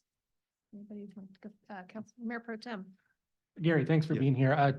2 quick questions. One is just a comment. I was kind of disappointed not to see anything about Liberty Lake on any of those slides, just FYI. My question is about the amount, the 25,000. And I think we talked about this at the last meeting, the last time you guys were here about a year ago as well. Yeah. Every community that signs up for the 25,000 regardless of their size, correct? That's like a base number? No, the base and the number you're thinking of is it's I think $11,000 now, which each community signs up. Part of that 25K is membership. And that membership is set at 11K, and that gives a representative from Liberty Lake a position on the board. The 11K does. The 11K does. And that's the same for every community, whether it be City of Spokane Valley or Liberty Lake or Airway Heights. Okay, so the 11,025, I mean, if we're looking at it as the cost per citizen. Yeah. It's more for our community than it is for the City of Spokane, the City of Spokane Valley, any other community that obviously would be larger than us. Correct. Okay. But it would be less than per capita for City of Airway Heights, which I think is a little bit smaller. Than Yeah. If I remember. Right. Okay. So, Thank but you. yes, it is a set amount. Anybody else? Any questions? Councilmember Kennedy or Spencer online? Anything? Yeah, I'll chime in. Okay. And thanks again for the presentation. One question I had is, how are you guys working in conjunction? Because we're also members of the Spokane Valley Chamber, and maybe you guys are kind of making a departure from being the larger chamber for the Spokane region, but I'm just curious how you guys are working in conjunction with them, and also any, like Mayor Pro Tem Cargill mentioned, any specific businesses that have been brought into Liberty Lake as a result of your efforts, or some of the retention that you guys have mentioned? Yeah, so on the first part, so we work closely with the Spokane Valley Chamber and with Lance. On some items, their lead, they've started a great manufacturing executive. You were at that meeting. And so that is a great effort, and we partner and work with them. Oftentimes we're a little bit larger, and so some of the public policy stuff or some of the other economic development items, we might be lead. So, we look at organizations that are doing work in economic development, and there is a lot of them, I have a presentation that shows about 65 of them. And we try to work with each one and build off their strengths and support them. That would be true for Visit Spokane as well, another large economic development partner. As on the Liberty Lake specific, there hasn't been any recently. There is some of your existing companies that were part of the recruitment efforts, as well as one company that we helped with a strategic reserve fund grant that comes from the state. That's one of those grants that has to work through the ADO to retain them. That was about 6 years ago. So it's not every year. This year, we did have a lead on a call center because you do have some empty call center space sitting there, but that one didn't pan out. So it was part of a national search. It's a tough one to come by. And call centers, the market has just shifted dramatically to a lot of remote work. Mayor, can I Yeah, go ahead. chime in? Gary, I don't have a question, but I wanted to thank you for coming down and taking the time to make the presentation. And I'll take the opportunity with 3 of the major economic development players in the room to just say our most recent strategic plan, 24 to 28, in the list of priorities highlights specifically business retention and expansion. So in whatever way we can work together to partner, we would love to be able to do that so that we can focus on hitting those targets. Let's work together. Yeah, and one of the things we do and is as we're on one of those retention visits, I don't know if we've had one this past year for Liberty Lake, but a couple, well, like probably 20 in the valley, but try to invite a representative from Liberty Lake if the business wants it. Sometimes they want to talk about you guys and they feel uncomfortable with you in the room, but not very often. But yeah, so we'll always work with the business, but try to get you. So you get also better awareness of your businesses, what they're working on and the challenges they're having. Awesome. Right. Yes. I had, hold on, I've got Councilmember Kennedy first and then Councilmember Ball. Thank you, Mayor.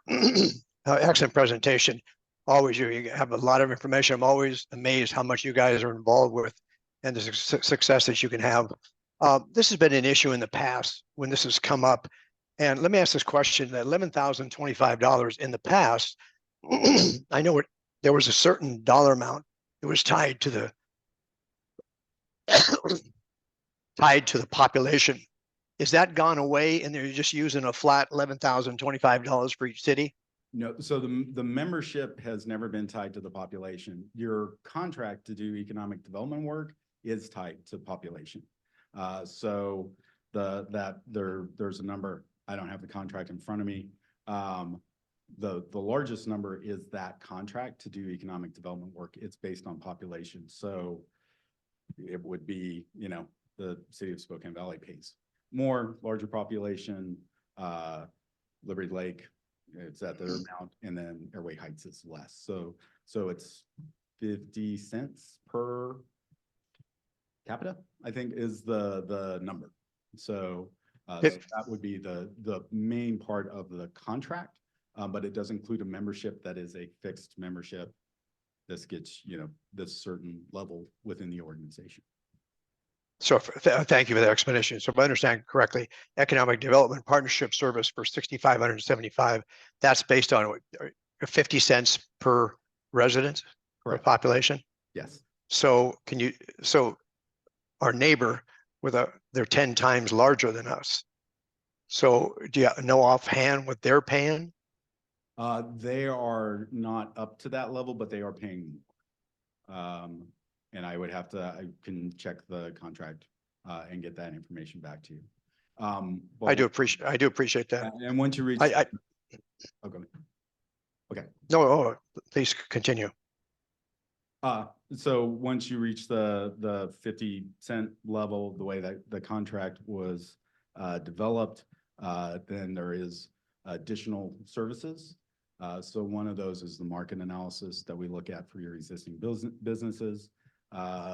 Do that through our work in participation with NAOP, which used to be the National Association of Industrial and Office Parks, as well as our participation on the Spokane Kootenai Real Estate Research Council. So we are trying to identify trends and get in advance to look at opportunities there. Suburban office space is tough, but yeah, we are out there trying to find best practices and bring those back. Thank you for that explanation. I guess the challenge I'm having tonight is the same as I had previously being on the council when you come forward on this. It's not a huge dollar amount, but my responsibility is to the citizens of Liberty Lake. So any dollar amount is important. I don't care if it's small or large, that we answer to the citizens on it. I've always had a challenge that if a city is substantially larger than us, then they're not paying, and it comes down to proportion or 50 cents per resident.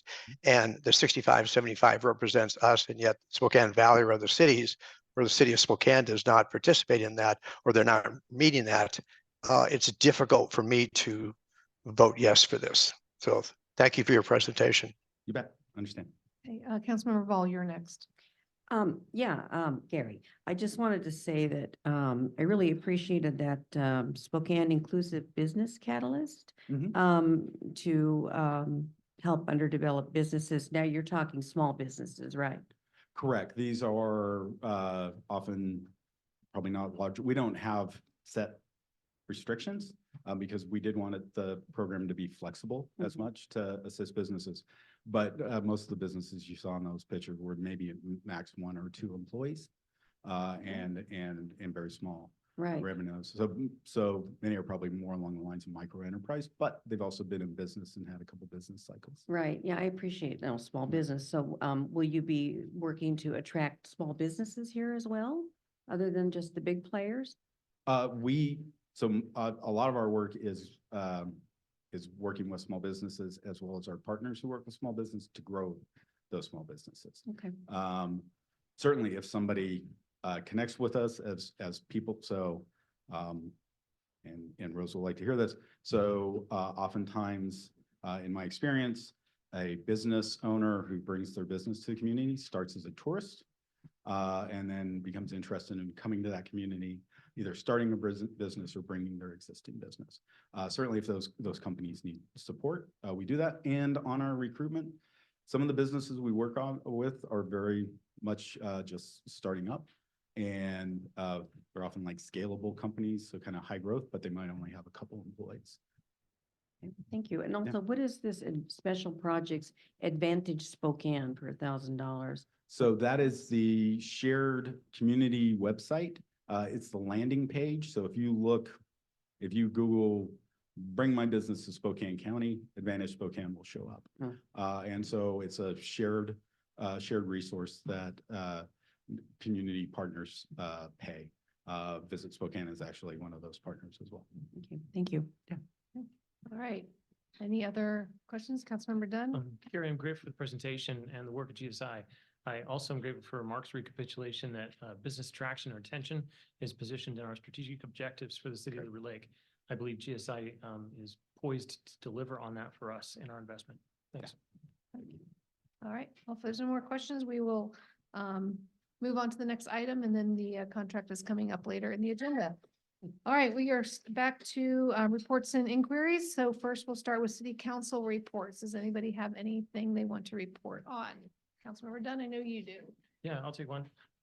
So I want to shout out to Michaela and the library regarding our February 22nd Massner Gardner series. The initial work, the Stephen Noakes, the presenter, I thought was exceptional to a very well attended event. So just recognizing the work of our library to bring events that people really enjoy. Saturday the past week, the Liberty Lake Kiwanis hosted our father-daughter dance at the Mirabu Park Hotel. We hosted more than 320 guests. I'm just going to recognize in what's now become such a rich tradition. Personally, as I sat and checked people in at the event, the number who had stood in front of me and said, "This is my 8th or this is my 12th father-daughter dance," was truly inspirational. So just grateful for those who participated and those the many volunteers who brought that together. Students from Ridgeline High School, students from throughout the community. I distributed here to the council tonight summary reporting from the STA regarding previous appointees for I brought forward the notion that we have as Liberty Lake, of course, an appointee to support small city representation. And that we also recognize an alternate. That I believe that an alternate would be better chosen to be one of the other small cities, the other participants to engage and attend every one of the meetings. So what I wanted to recognize is that previous to this year, Liberty Lake had appointed Chris Grover as the alternate. So I just want to reconsider that, that potentially Chris Grover, Mayor of City of Cheney, could probably do pretty well. If there's any moment where I cannot. So it's not an ask of an action at this meeting as much as a report back, information that I've been asked to provide later. Maybe in a subsequent meeting, so I'll ask that revisited. Well, I know we had pulled one of the previous resolutions, ordinances, I always get, I can't remember what it was. There was a resolution kind of allowing for this, so we can have that further discussion. Right. All right, anybody else have any reports? We had I'm a part of the Balanced Calendar Committee for Central Valley School District, and we met last week. And one of the focuses that we were working on is a community survey. So we were talking about in different groups, looking at the different pros and cons and topics people would be interested in and getting questions about, and trying to formulate some questions to give out to the community. They're working on what that marketing might look like, who it's going to go to, the methods and all of that. But at some point soon, there will be potentially a survey going out to the community about the community's thoughts on a balanced calendar. Thank you. Councilmember Cargill, or Mayor Pro Tem Cargill. I was just gonna mention, a couple of years ago, this council joined about 15 other cities, I think it was, around the state in banning a local income tax. And just in the past couple of days, the legislature followed our lead based on the initiative that was put forward, and it passed pretty overwhelmingly in both chambers now. So hopefully this issue has been put to bed and we won't have to worry about it anymore. I think you just stole some of Mark's thunder. Sorry. Oh, appreciate that report. Yeah, so the legislative session is quickly coming to a close in a couple days, and I know GSI and AWC are both doing legislative wrap-ups. So if you haven't signed up for those, please consider it. Kelsey can help with those signups. All right, anybody else with the council report? Not seeing any. All right, I'll move quickly over to my mayor's report. I have a couple proposed proclamations for the next meeting. One, Women's History Month, with I think Thursday is Women's International Women's Day. I think is this coming Thursday. We're looking at bringing that back for your consideration at the next meeting. I also had a phone call today. I don't know if any of you are aware of, it's been about a 20-year journey of trying to get some additional penalties on with regards to violence against sporting referees. Having been a volleyball referee for many years myself, and having to be escorted out of a game after red carding a coach that flipped the result of the game. I luckily haven't been on the really bad end of that, but it actually this bill actually passed unanimously in one chamber house.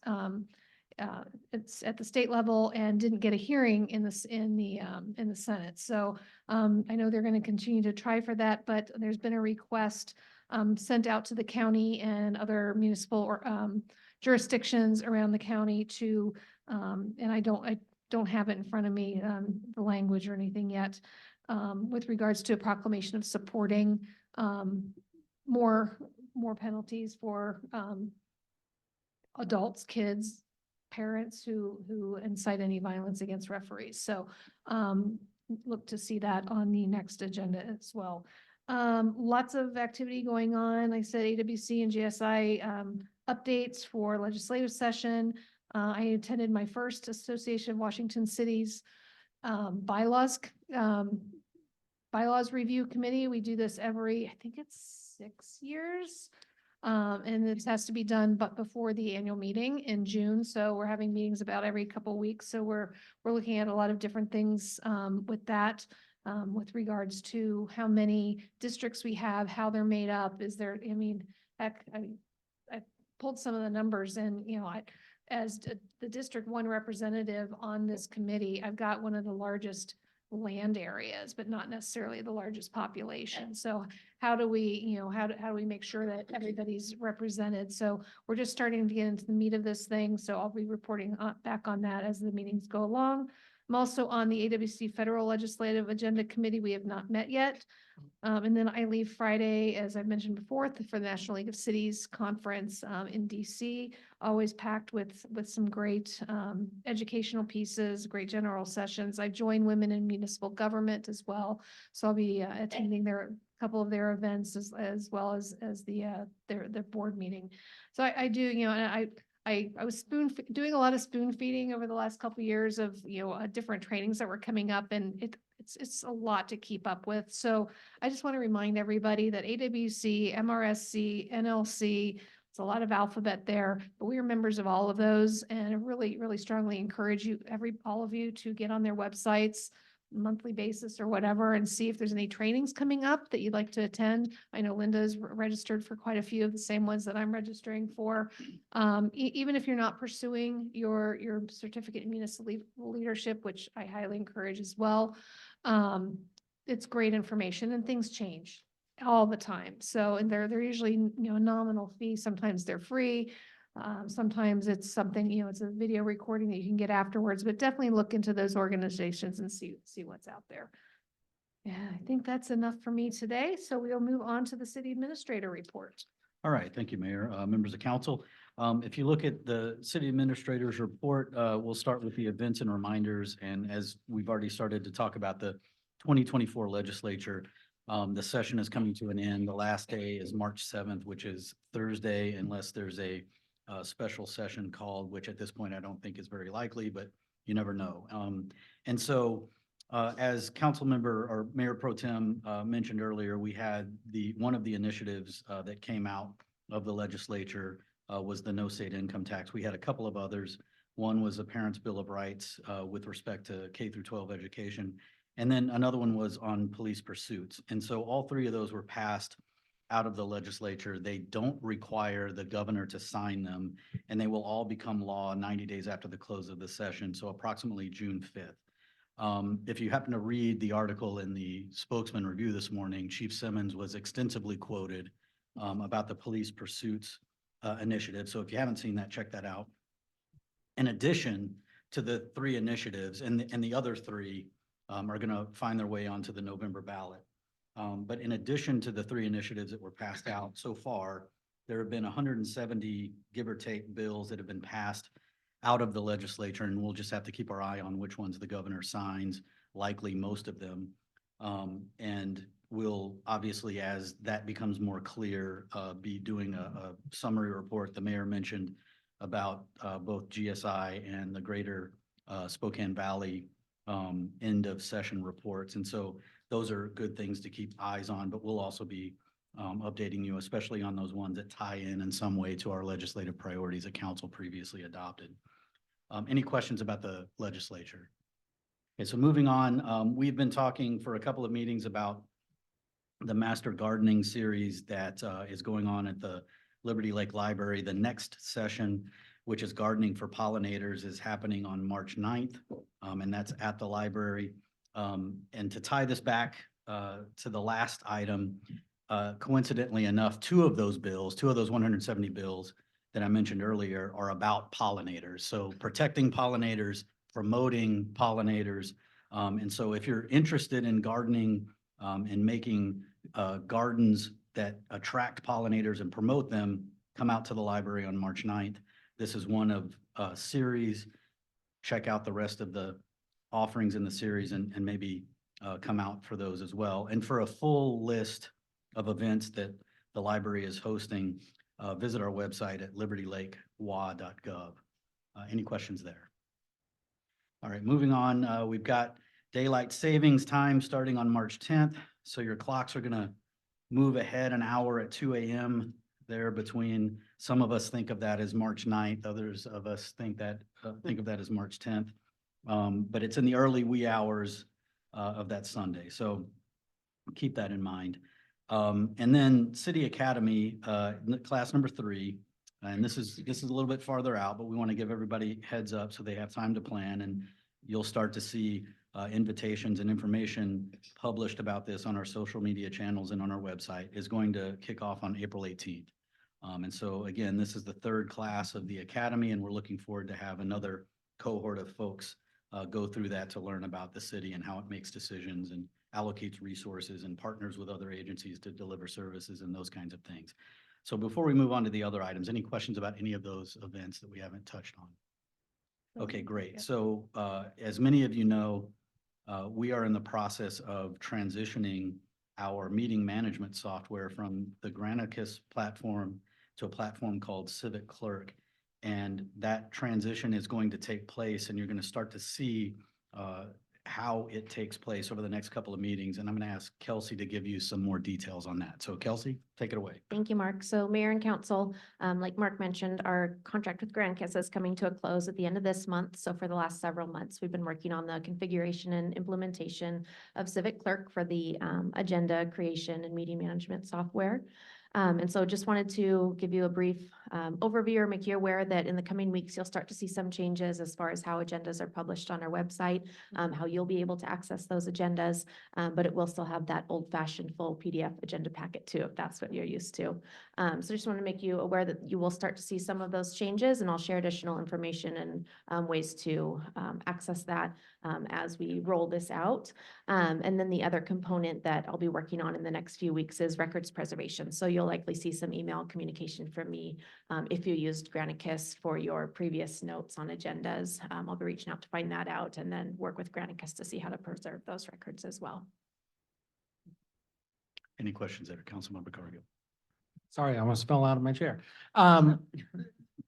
Kelsey, are we going to be able to tie in the votes that we were doing with, I can't remember which software it was, Right. with this new one as well? I don't think it'll have the same form of voting features. So I don't believe it has the, you guys will click a button and your votes will pop up. There are integrated features for me recording votes by the click of a button rather than typing things out, so that those can be produced into minutes automatically. And I believe when you are, and I haven't done the CP media training yet, that's actually what we're working on right now, is all the different trainings with staff. But I believe that as you search items and go back to look at items, the votes will concur. You'll see those vote results as you're looking up past items as well. Great. Okay. Thank you.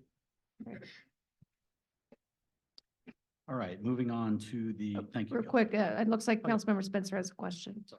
Yeah, thanks. Sorry, Mark. Kelsey, so are we going to have a training similar to what we kind of had with the Granicus? But it sounds like we're not going to have that the feature to be voting ourselves, showing it up on screen kind of thing.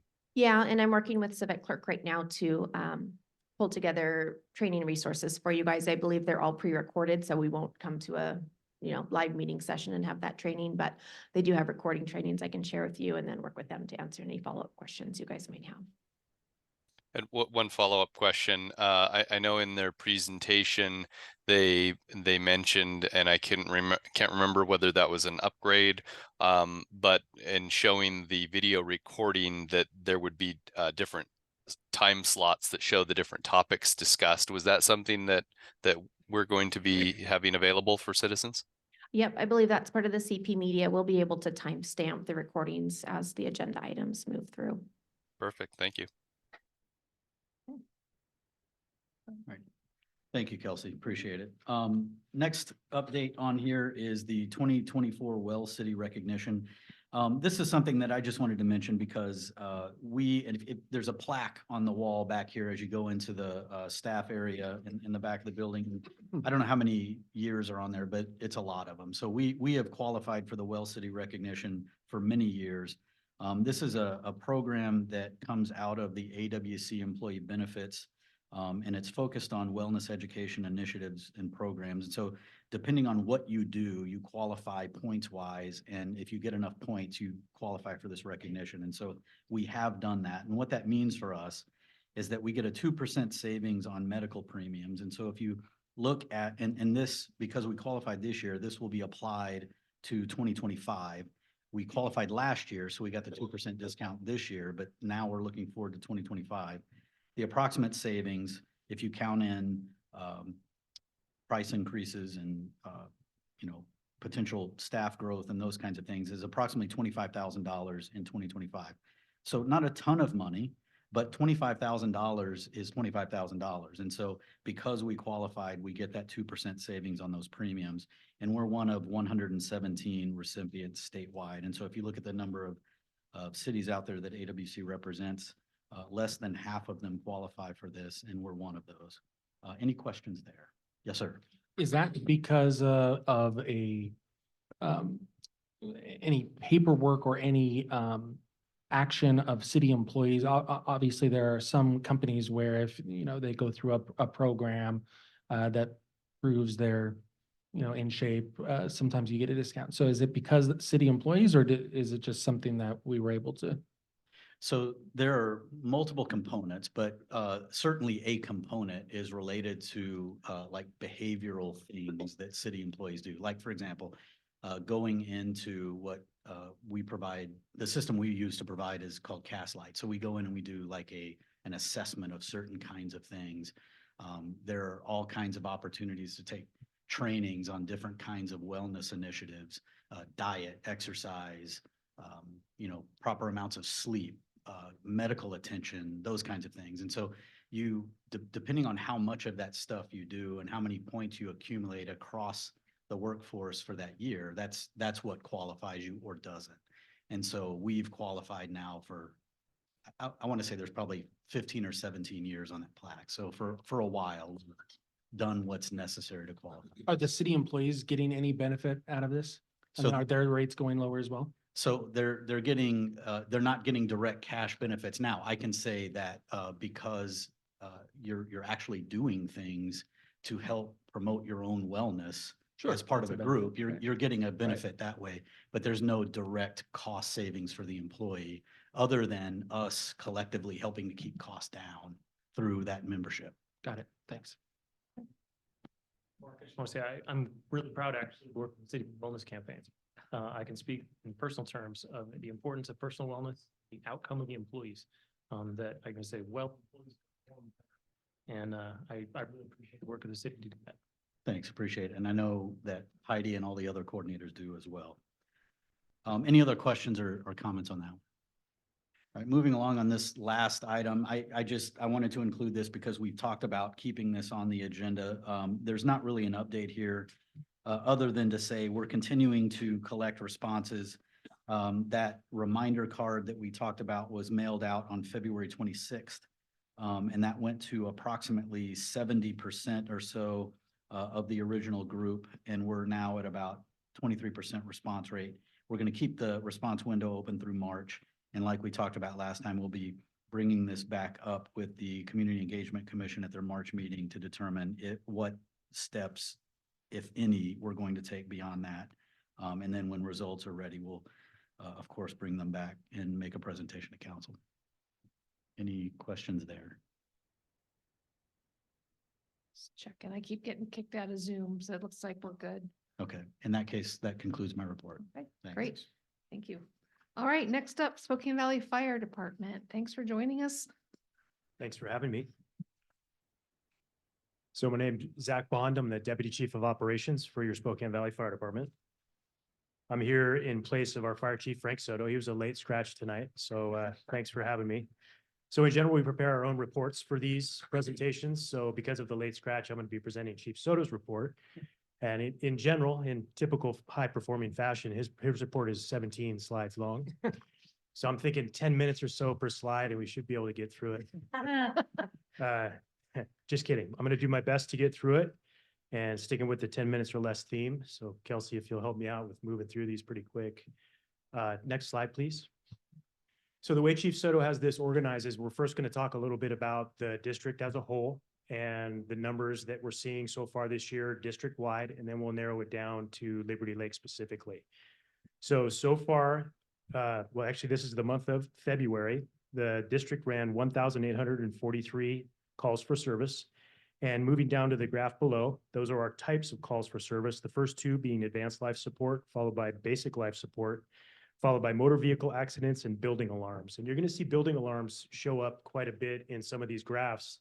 And given the extremely cold weather we've had for a handful of weeks, that's going to contribute to some of that increase. In general, we don't see building alarms making the top 4 like that. Next slide, please. This is what we call a heat map with the area of incident concentration overlaid on top of it. The Opportunity neighborhood in the city of Spokane Valley accounts for nearly 50% of the district's run volume, and you'll see it over there, kind of center of the slide. Our stations 1, 7, and 8 surround that area. So again, they're covering nearly 50% of the run volume. Of course, Liberty Lake there to the east that we'll zoom on in later. Next slide, please. This is our total incidents so far this year. As is the common theme when I present to our commissioners, we're seeing our busiest days, months, and years. So we're setting records almost every shift with the number of runs and the demand for service that the Spokane Valley Fire Department is being called to do. So 4,233 runs so far this year. Again, you'll see the same trend down there with the call types on the bottom. Next slide, we'll look at real quick. Same trend with that heat map. Again, that opportunity area where you see the purples there in the center of the map, our highest call volume areas. Next slide, please. This is going to be our total responses. So there are call types that call for more than one piece of equipment. So you'll see that the call responses are greater than the incident numbers. So in February of 2024, the Spokane Valley Fire Department has responded 2,207 times. And so far this year, over 5,000 responses. Moving down to the next graph, again, as I mentioned, stations 7, 8, and 1 round out our top 3, but highlighting your Liberty Lake fire engine. So in February, sorry, I forgot my printout, so I'm going by phone, 142 calls for service for your Liberty Lake Engine 3 in the month of February. Moving down to year-to-date responses for apparatus, we have 3 apparatus. There are nearly 600 calls so far this year. And again, highlighting Liberty Lake Engine 3, we're at 314 for 2024 so far. Next slide, please. Breaking it down by station area, approximately 45 to 50% for your top 3, stations 8, 7, and 1. Highlighting again, station 3, we're at 7.16% of the runs in February, or 132 calls for service in the city of Liberty Lakes, or station 3's area. And year to date, because we're so new, is pretty much mirroring that on the graph below. We're going to go to the next slide and we'll skip that one, please, Kelsey. That just shows how much we provide service to our neighboring agencies and how much our neighboring agencies provide service to us. Next slide, please. This is our 5-year totals month over month on the top there. So you see January on the left, followed by February. The trend is in general going up, as I mentioned at the start. Down at the bottom there, that's our year-to-date totals. 2022 showed the highest call volume in the history of this department. We just came shy of it in 2023 by about 140 runs.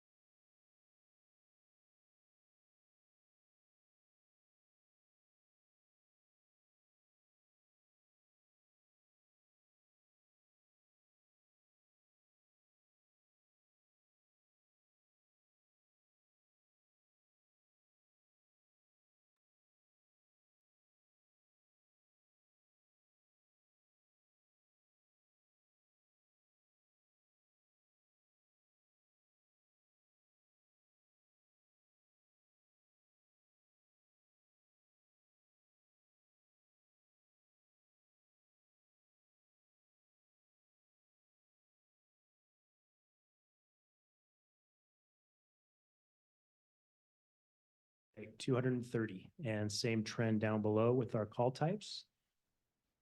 And next slide, please. And that same map showing our year-to-date incidents within the city boundaries. Next slide, please. Again, the responses, so the number of times units have responded into the city of Liberty Lake. So you can see 126 times in the month of February, 282 times so far in 2024. And you can see by the graph below the number of units that have come in other than Engine 3. Of course, Engine 3 is number 1 there with 83 runs within the city of Liberty Lake, followed by engine 4. And as you would imagine, the closer the fire station, the higher the number of times they're going to be coming into the area. And next slide, please. We're going to skip that one. And skip that one.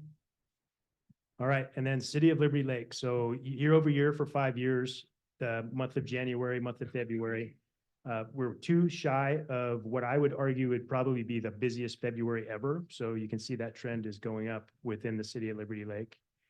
And our down at the bottom there is year over year calls within the city. So last year, 1,322. So far this year, 230. And I want to highlight the bottom statement from the chief there is that the City of Liberty Lake accounts for approximately 6% of the valley's total call volume. But over the last 5 years, that we've seen a 61% call volume and growth within the City of Liberty Lake. So even though the city is relatively small as compared to some of the other jurisdictions and areas, the growth trend is being seen here as well. So any questions or comments? All right. Sir.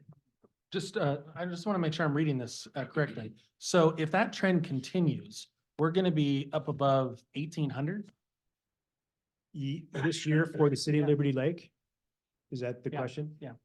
If the trend continues, I'd have to do my math, given that this isn't my report, but it's going to be greater than the 1,300 runs that we Yeah. ran. That's over a 5-year period, the 61%.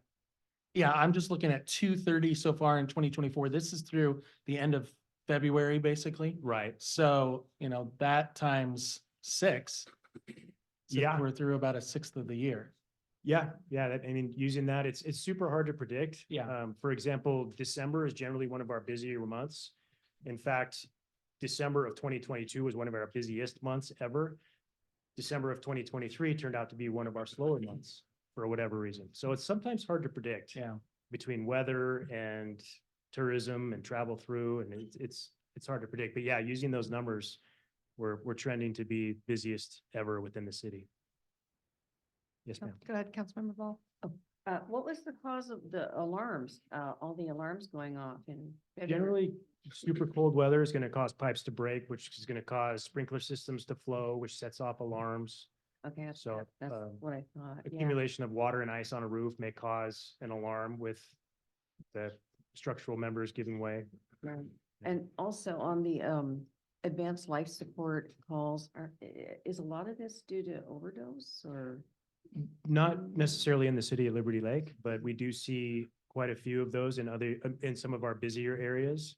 So advanced life support in general can be difficulty breathing, cardiac problems, requiring interventions from a paramedic, which is staffed on your engine 3. Yeah. And if you notice on the heat map, Linda, most of those are at Guardian Angel. Yeah. Okay. Okay, does anybody else have any questions? Doesn't look like it. Thank you. Thanks Take care. again. Thanks.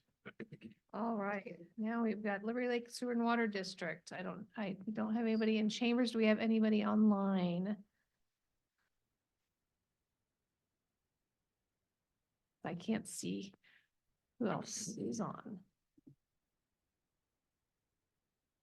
No. Bill, Nada, anybody there? No. That would probably be Phil from the hub, probably. All right, well, if we do discover later on that somebody is on from the Sewer and Water District, we can jump back to them. So we are up to workshop discussions. First up is the proposed Transparency Act. Mark, take it away. All right, thank you, Mayor. So if everyone can recall back to January 16th, which was the first opportunity we took to have a workshop on this particular topic, we had several proposals that we had discussed. And we had the staff had brought some recommendations to the council, and we talked through those things, and we got council consensus on several of them. And so we have a game plan for those particular proposal and recommendation combos. But then there was a discussion about potentially adding more proposals to the list for discussion. And so we opened up a window for receiving feedback. We received that feedback. And so tonight we want to use the opportunity to kind of talk through a couple of the main themes that we saw with that follow-up feedback after the initial discussion and come up with a game plan and gauge council's preferences on a couple of different things. And so what I plan to do is just kind of introduce both of those. There are two main themes that we'll talk about. And then we can open up for discussion and get some feedback and some ideas flowing about how you as council may want to address these things. And so the first one, Mark? Can I ask Yes, you sir. Just Yes. real quick, before you get into the two new ones, can you recap the previous ones that Absolutely. we, just for a reminder? absolutely. Really quickly going down these proposals, we had all public meetings include a virtual attendance option.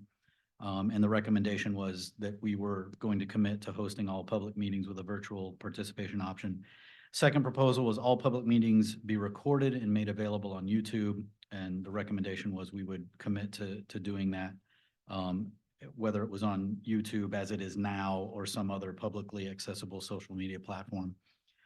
Proposal 3, agendas for all public meetings, including boards and commissions, be made available 5 days with 5 days notice.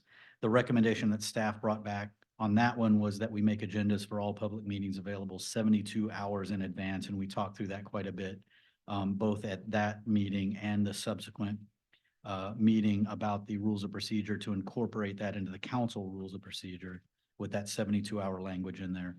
And then finally, the 5th proposal was policy changes or proposals discussed in all public meetings, including boards and commissions, be made available in written form to the public in the agenda packet. And the recommendation there was that we would commit to include all of those documents reflecting all of those proposed changes within public meeting agenda packets. Thank you. And then so with that recap, moving on and now discussing some of those additional needs that we may want to consider, that council may want to consider. The first one is potentially inviting the public into this discussion and allowing the public to help shape the result of whatever the final version of the Transparency Act is. And so that's where I'll open the floor and just kind of gauge council's thoughts on what that may look like, a public engagement effort, and then what kind of timeline should we talk about for that to occur?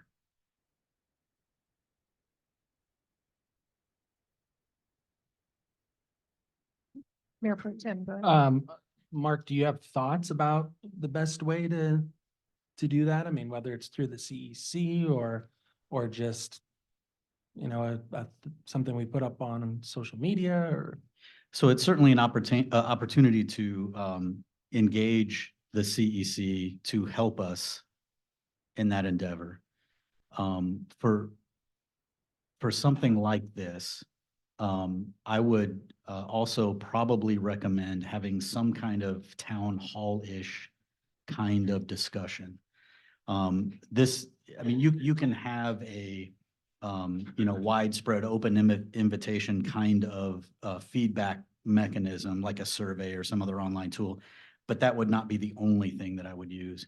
For something like this, I think there needs to be some kind of interactive person-to-person, face-to-face kind of engagement. But we would certainly invite the CEC to help us craft whatever that looked like, whatever that whole strategy may look like.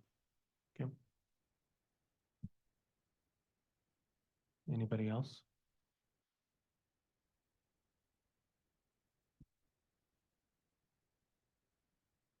Councilmember Kennedy or Spencer, do you have anything else?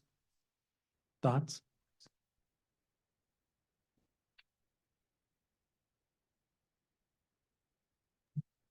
I will chime in regarding, are you just asking for questions on the current proposed or the additional?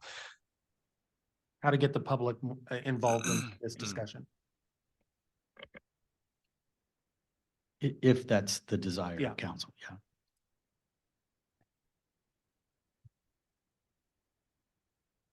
Well, maybe we can come back to What- that. Oh, go ahead. What would a town hall look like? Where would we be? In here or? Not here. There wouldn't be, I don't think there would be enough space Right, in right. here. So we would find a place where we could invite and expect, however many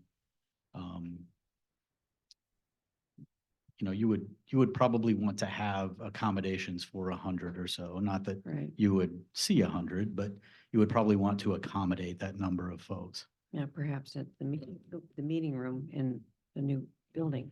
Very possibly there, somewhere at the school, maybe, those kinds of rooms, Right. yes. Okay. Sorry, I had to catch Commissioner Asmus on the way out. Is there any particular thought on, so I guess let's address first the question of,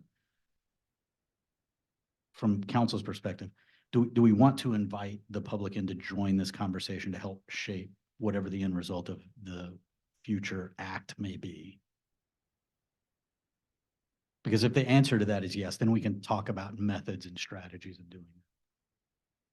Well, I would just say, you know, I would love to have the public's input. I just don't know how much more the public is gonna want to provide other than what we already have on paper.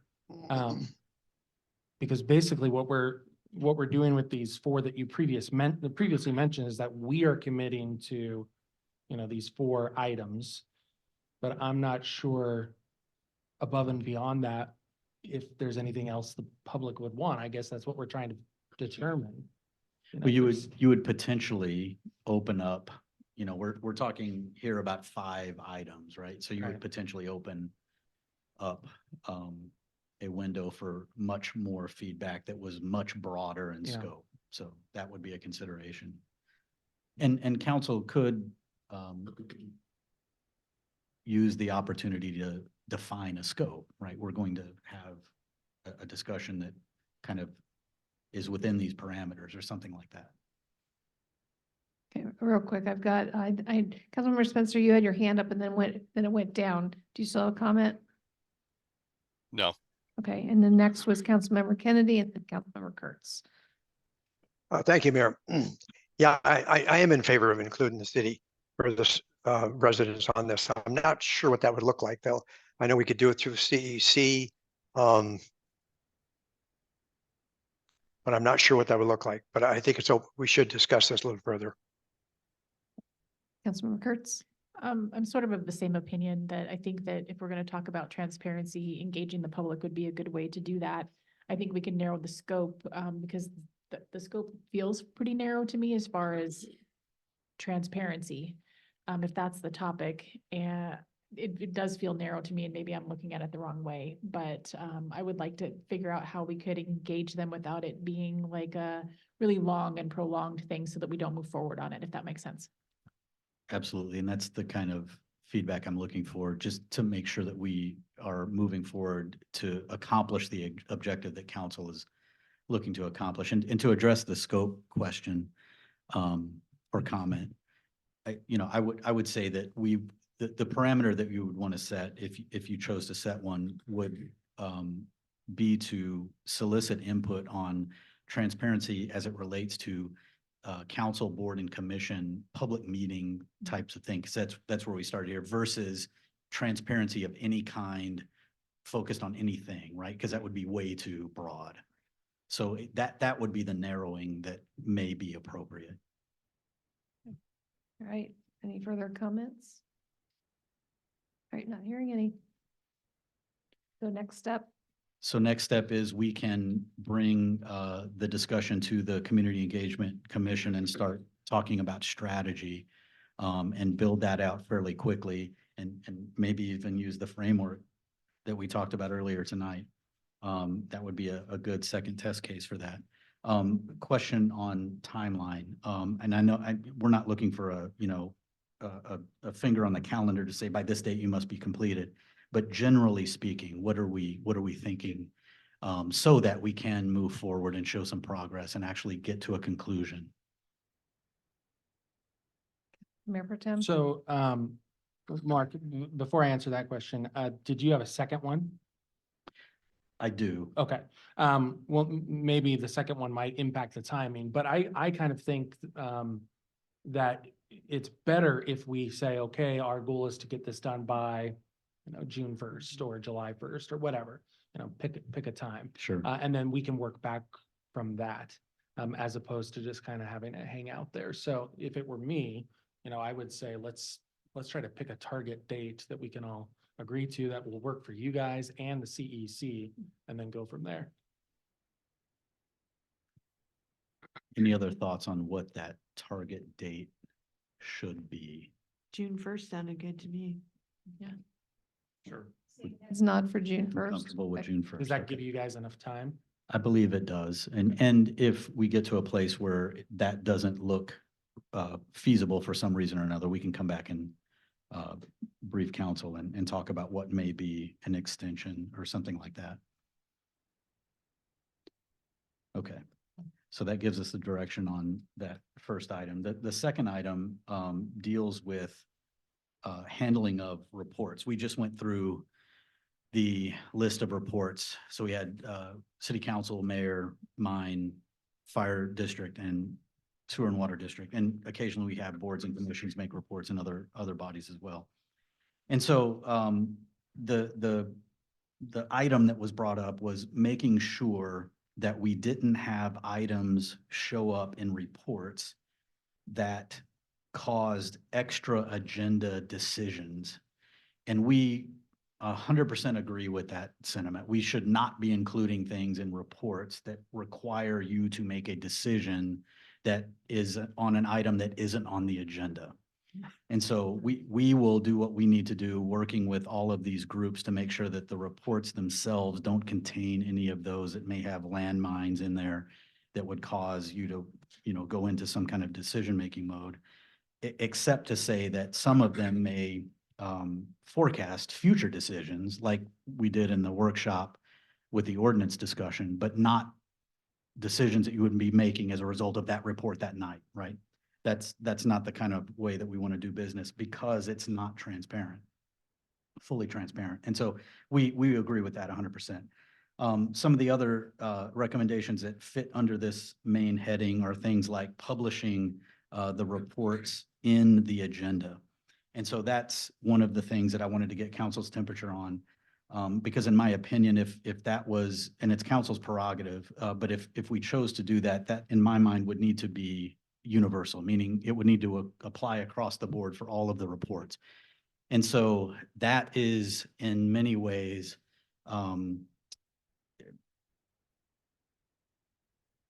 it could prolong things potentially. It could have an impact on the quantity and quality of the information that you're receiving through the report. So that would be my only consideration to think about with that kind of thing. I'm not pro or con. We'll execute whatever council's decision is, but that's just a consideration that I would think about on that particular item. Yeah, 'cause sometimes we don't get the report until the day before, even sometimes the morning of. Right. Go ahead, Mayor Pro Tem. So I guess I have two thoughts about this. One, to me, I don't think we necessarily have to have the report put in the agenda packet or out ahead of time. We're showing it on the screen, and some of the folks who come in are not even part of the city, obviously, with the fire district and the Liberty Lake Sewer Water District and all the other reports we have. So I don't really think we can necessarily hold them to the same standard that we're holding ourselves to. It'd be nice if we could, but I don't know that it's very practical to do that. I guess my second question is wondering if, and maybe you're going to get to this, wondering if maybe we should separate these to where we don't necessarily have a fire report every meeting and we don't have a sewer water district report every meeting. Maybe they go back and forth. And I know the Board of Trustees and the CEC and all the others, we only do them, quarterly or whatever the schedule may allow for. So for the sake of trying to speed up the meetings, but also make it so that our concentration is on just one main report from one of these entities, perhaps we should just have it be every other. And I think cadence is something that, without necessarily like codifying that into a rule, right? We can, as staff in our department head meetings, kind of talk about what maybe the best cadence for some of these is, because I know that there are some, like, for example, some of the boards and commissions have it written into their establishing ordinance that it will be a quarterly report or a semi-annual report or something like that. And so we would want to check all of those, but for those that aren't established through an ordinance, we would just want to make it meaningful information. Right. But not overload. Yeah, I guess I'm specifically looking at the, the fire and the sewer. Sure. I hate, sometimes we don't even get to them until 9 o'clock at night. Right. And their report is, 2 minutes long. So kind of feel bad for him, but maybe we can have those go. And we can absolutely look at what is most appropriate with respect to cadence on all of them. And so my follow-up question would be looping back to the original, regardless of how often they're on the agenda. When we're talking about a report is essentially intended to provide information, right? And so, like the mayor said, sometimes we don't get that information. So we would be forced to delay a report if that was the case. If we were going to hold to publishing the information inside of the agenda. And so that would be my guidance, is just to consider that as a potential obstacle. Yeah, and nothing's, sorry, go, actually first, Councilmember Spencer and then Councilmember Kurtz. Thank you. Out of clarification, do the if we were to say that we want to publish the reports, would we be required to even publish them in the agenda? So I guess my question is, would it be possible for us to use our website as a repository of sorts to put those reports, even if it were a couple of days after the council meeting takes place? And I know we're adding the ability to, perhaps timestamp the meeting so that citizens can quickly find that spot on the agenda if there's some particular report that they're interested in. I'm just wondering if we can have that report published after the fact. Oh, absolutely. And in some cases we do that. I don't know that we publish every report on our website, but absolutely we can publish anything after the fact, so that it's available for viewing. Yes. Great. Councilmember Kurtz was next. And I'm glad Councilmember Spencer went forward first, because I think that having the ability to publish them on the website would be, versus in the agenda, makes some sense to me. That way, if Lisa does hers at a different time of month than Chief Simmons does, they can be there. There's not an expectation, but they all have very different styles and how they write them too. So the idea of trying to make everything cohesive seems daunting, I guess, for everything to be like that. But with the cadence of it, I feel like when I first started on council, we used that 6 o'clock session often as reports from directors. And I think that might get to Mayor Pro Tem's concern that I share with him about, some people being here until 9 o'clock at night to give a report. And so if the directors were able to do that maybe once a month in a 6 o'clock workshop, that might lessen the need for them to be here and be here late twice a month. Yeah, and and then it kind of rolls in a little bit to with the committees as well. But when we first went away from the committees, that's part of why we did that, is we made those 6 o'clock segments for the director's reports and everything like that. But then we kind of somehow, and I'm sure COVID had something to do with it. It kind of threw us all off, and we just never got back to doing that. And I apologize, I keep getting kicked off of Zoom, but it keeps coming back quicker and quicker. So, anybody else have any comments for Mark? I'm not seeing any. Okay, so just to summarize, what I've got based on tonight's conversation is that we want to include the public in the discussion regarding the Transparency Act. We want to kind of build some guardrails in to specifically talk about what I'll call governance with council, public meetings with respect to council boards and commissions. And that we want to have that work targeted for a June 1st completion, or at least a report back. And then moving forward with how to handle reports, we want to do some work behind the scenes on getting a more established and reasonable cadence for the different groups to bring the information forward, but not necessarily, or not publishing the report itself inside the agenda itself. with the caveat that we're going to make a commitment to get that information published on our website with a reasonable delay after the meeting or after it's presented. Does that summarize what everybody is I'm getting thinking? a Councilmember Kennedy and Spencer as well.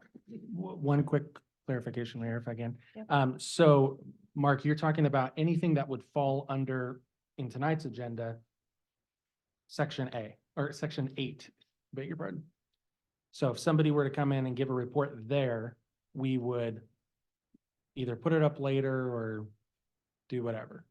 But if Correct. it's under, a workshop, or if it's under a discussion somewhere else, it's going to be in the packet. That's correct. Okay. So we're talking, yes, specifically those items that would normally show up under item 8. Yeah, okay, thank you. All right. I don't see any more comments.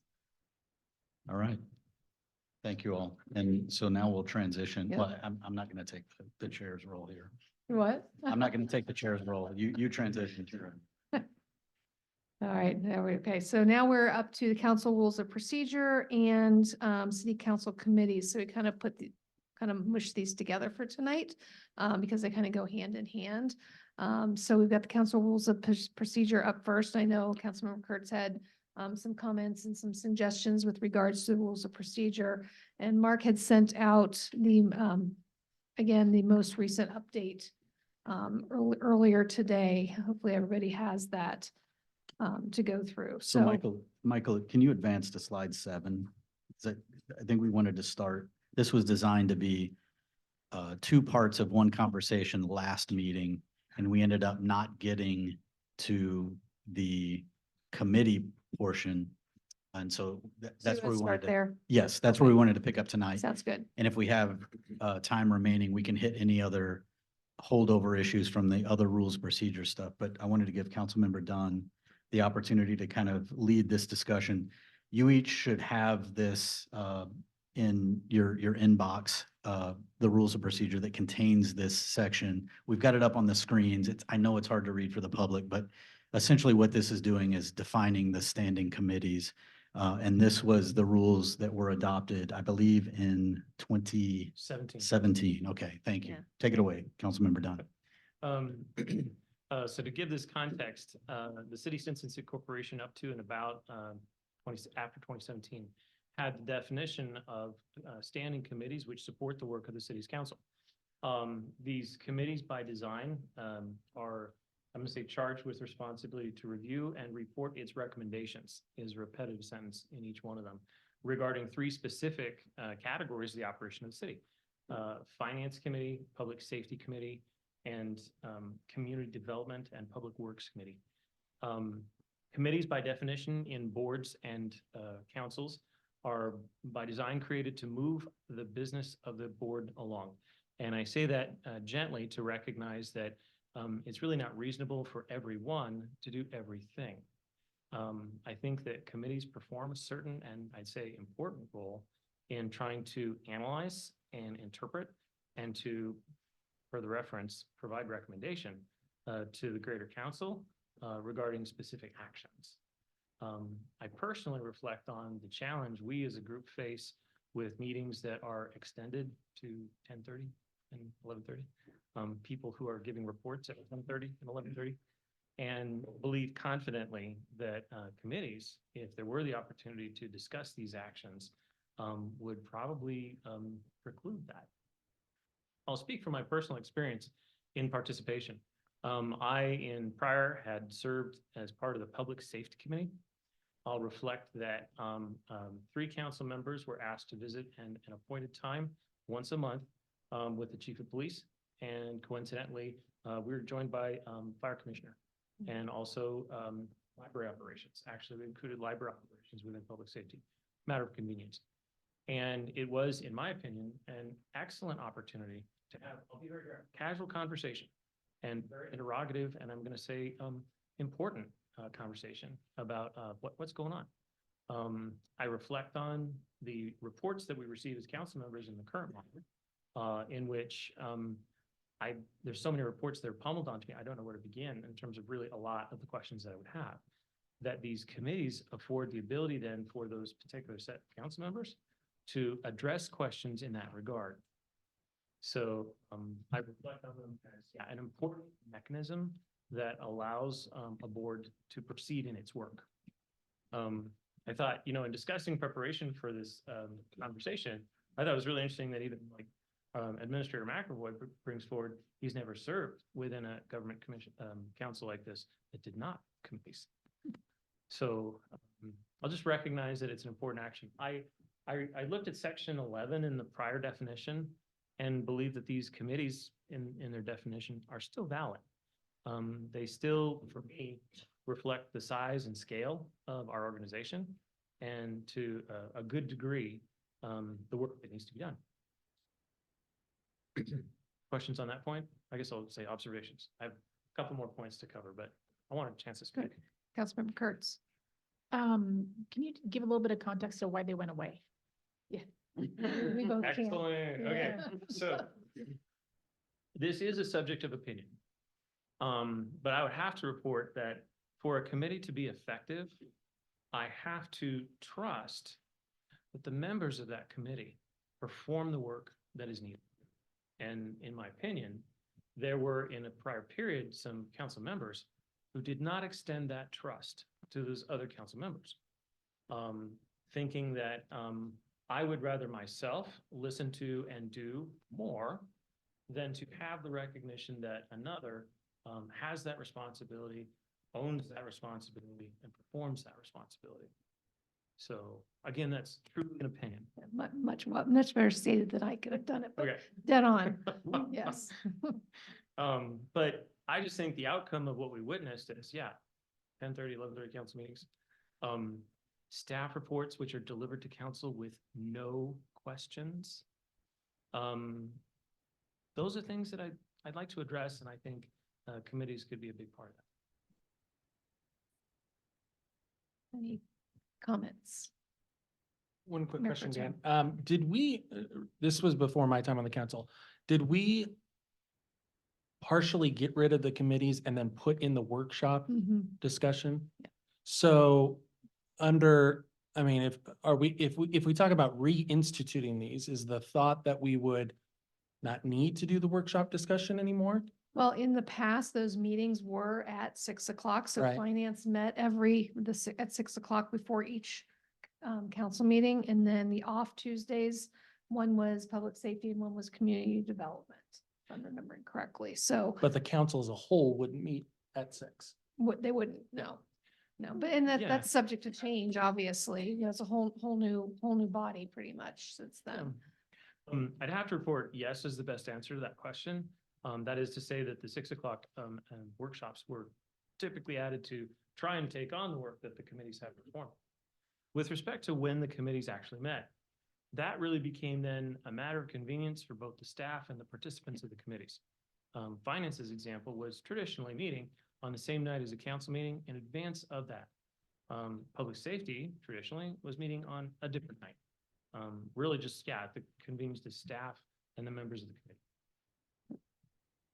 Okay, Councilmember Kennedy has his hand up. Go ahead. You're muted, though. Yeah, I can get a little history on this also.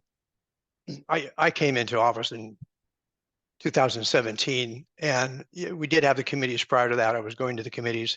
That some of the challenges were this, and the challenge was we couldn't get people to participate because of work schedule and what have you. We were down to 2 and 3 individuals that would show up to these meetings, and sometimes, like the finance committee, we had 3 on there. We'd be lucky to get 2. Sometimes there was 1.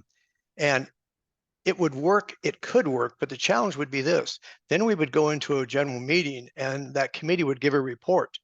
And the rest of the council members would say, well, hold it. You've had time to think about this. I have not. So I would like to postpone this if there's a decision involved or discussion until I can hear from staff. And what it started doing was create a lot more time for staff because it became where they had to give double reports. One, we couldn't get enough individuals to show up at the meetings. We had individuals who didn't volunteer at all. Councilman Dunn is absolutely right. Some individuals would show up with their own personal attitude, which is affects the overall committee. And I don't see that that would change, because even in our group, I could see where individuals would not be able to show up to some of these committees. So it has been very effective. That's why we went to the 6 o'clock workshop, because then we had staff that they gave one report and every council member heard it. We didn't have the situation where a council member would say, well, I wasn't privy to that report, or I wasn't privy to all those answers and questions. So RJ would have to go over the exact same meeting in a general meeting that he had just had in a finance. And what it did is it added quite a bit to the length of the meeting. Now, one area I feel that has definitely added a lot of time to our meetings is under reports and inquiries, when we have some of the same organizations reporting continually, taking 10 to 15 minutes. So I'm totally in favor that we keep the direction we're going now. This way that no council member can say that they weren't involved, and they have no reason to give any excuses that they didn't have the opportunity to be involved. So that was the history why we came up with the 6 o'clock. Now the 6 o'clock has evolved into some other things, but the purpose was to have so the council knows everything, plus the citizens were able to hear everything, because they were not going to these individual meetings. And we were able to get more discussion when we had the full council involved in this. Thank you. All right, Councilmember Van Orman and then Councilmember Kurtz. I guess as an old timer, I'll go ahead and when we formed the council committees to begin with, it was because we had so much to do. We were outputting 106 ordinances within the first year. So when you say it cuts down on time, oh no, we were still here until midnight. So I understand how it's evolved. I think just by being here since, 2022 and seeing how the reports are going and not being reiterated, I think it goes well with what we've got currently in place. Just my 2 cents.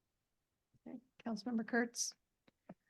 I'm still sort of in the middle of where, I mean, I have a long list of questions about, how would people be picked?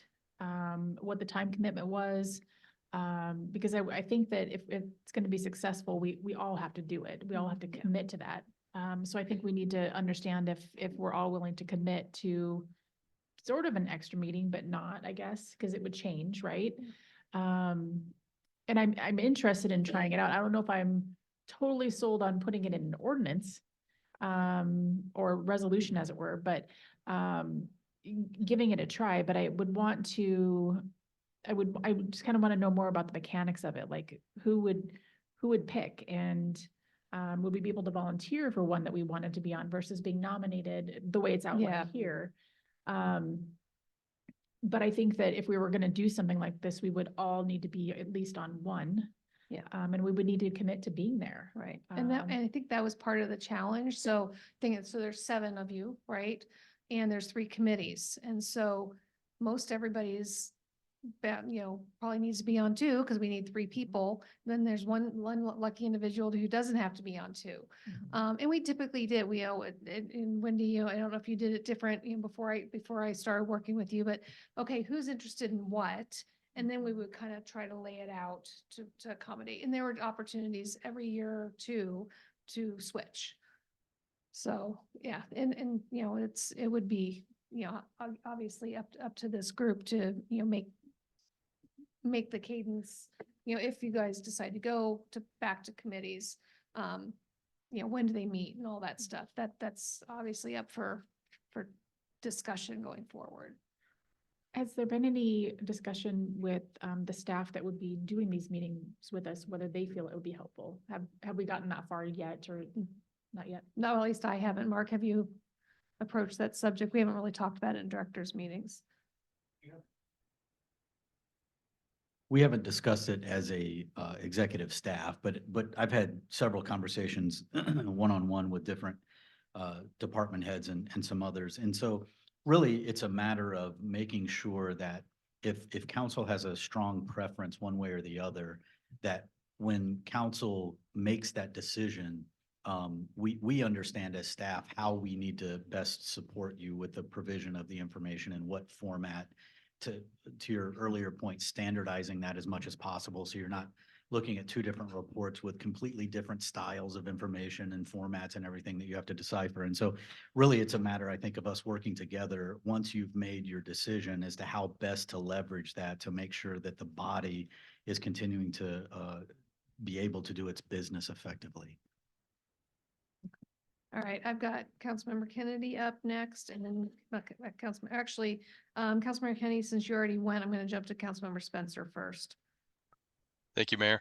I think, I guess in looking at this information, looking at the history, I'm trying to determine whether having the committees saves anybody any time or effort. Similar to what Councilman Kennedy was talking about, I think the way I'm kind of foreseeing this taking place is, yes, you know, whether there's trust in that committee or not, those not involved in the committee are still going to want to, you know, dig in and ask questions. And I feel like that 6 o'clock workshop time frame that we have gives us all ample opportunity to ask questions and, you know, get those questions answered. And I think I do like the idea that Mark said in you know, creating some sort of uniformity in those reports. And my challenge personally is oftentimes the reports coming from the department heads, and I think that's just once a month, is that they will often come the day of council meeting, and you know, I work full time, so trying to squeeze all those reports in. But you know, I try to go through them as thoroughly as possible. But I try to ask questions if I have any. But I feel like the reports are pretty thorough usually. Okay, thank you for your input. And so I'm just going to, we haven't heard from Councilmember Ball yet. Do you have any comments before I start around for a second round of comments? Well, I see the, you know, the validity in both options. You know, I like the idea of committees if it would shorten the meetings, as you have suggested. Never done. But then on the other hand, not everybody gets to be involved in every discussion, and that could cause some hurt feelings. So I don't know. I don't know. Either way is, It's okay. yeah. All right, and I'll go back to Councilmember Kennedy. You're up. Thank you, Mayor. Appreciate it. Great discussion. I appreciate Councilman Dunn bringing this forward, because the benefit is when we bring this type of stuff forward, we discuss it among ourselves. The citizens realize that we are doing our job by looking at ordinance, resolutions, policy, and procedures. Are they beneficial? If not, we change them and change them for the better. I think it's really good that this came up as 9B, and I think it's great that 9A come up to beginning proposed transparency. This had a lot to do with transparency, because the individual finance meeting, public safety, was basically in some closed doors. Citizens weren't there. It did, by going to the 6 o'clock meeting, we became very transparent. If there was questions, the citizens got to see it, because what was happening is that a lot of times we would get the finance report, which would be very good, and also the public safety would be very good. The council members did an excellent job, but it did add to the meeting, because the rest of the council, if there was 2 had been at the finance meeting or 3, there'd be 4 of saying, or 5, including the mayor, is it, well, I have some questions. RJ, what about this? What about that? And it led to, I believe, somewhat longer meetings. So the 6 o'clock, I think, has been successful. It right now leads to the discussion we're doing. So once again, thanks to Councilman Dunn for bringing this forward for the discussion. Okay, are there any other comments? Because right now I'm hearing kind of a split opinion. So I'm not sure where we go from here. Can I make a suggestion? Yeah, absolutely. That's why we pay you the big bucks. So we are queued up sometime in the near future to have a governance retreat. Is this something that we may want to add to that agenda and get more in depth in the discussion there. I think that's a great idea. Can we send it to a committee to make that? No. Is this the retreat in Hawaii that we discussed Yeah. last time? But we will have Hawaiian punch, but it won't be, yeah, I think it's I personally think it's a great topic for that. okay. I'm not hearing any objections, so let that be our next action. All right, moving forward, we are up to general business consent agenda. Mayor Pro Tem, you're up.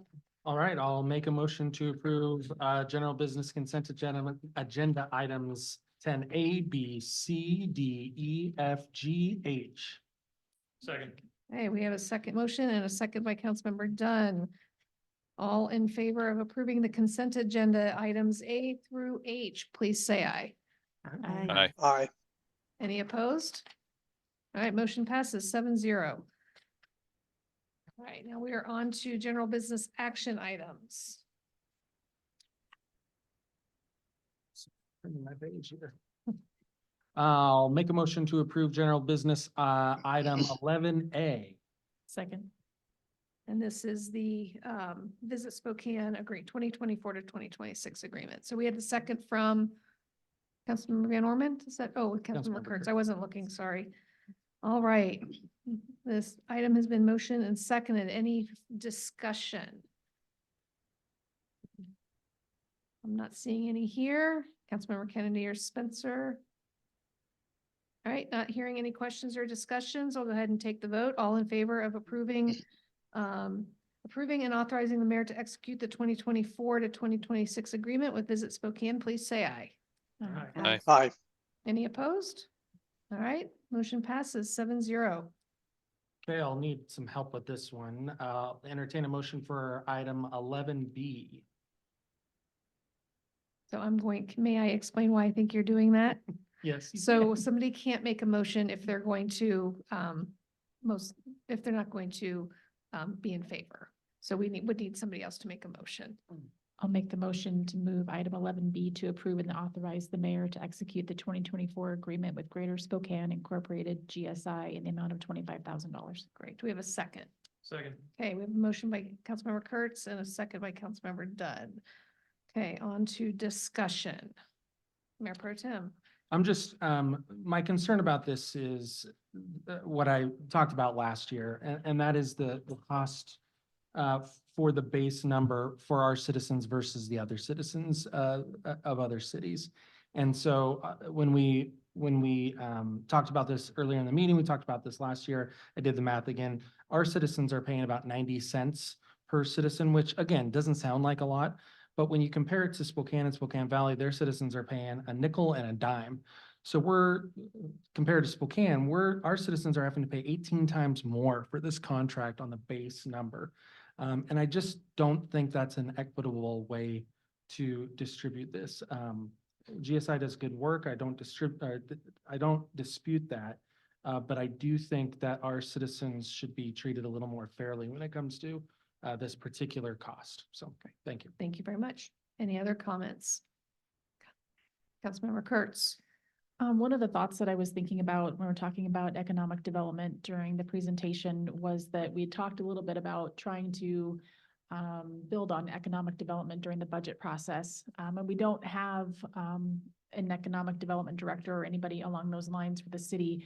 So I feel like this is one of the ways that we get that benefit, even though I do appreciate the numbers from Mayor Pro Tem that maybe it does seem like it's a little bit disproportionate. But I also think that Liberty Lake is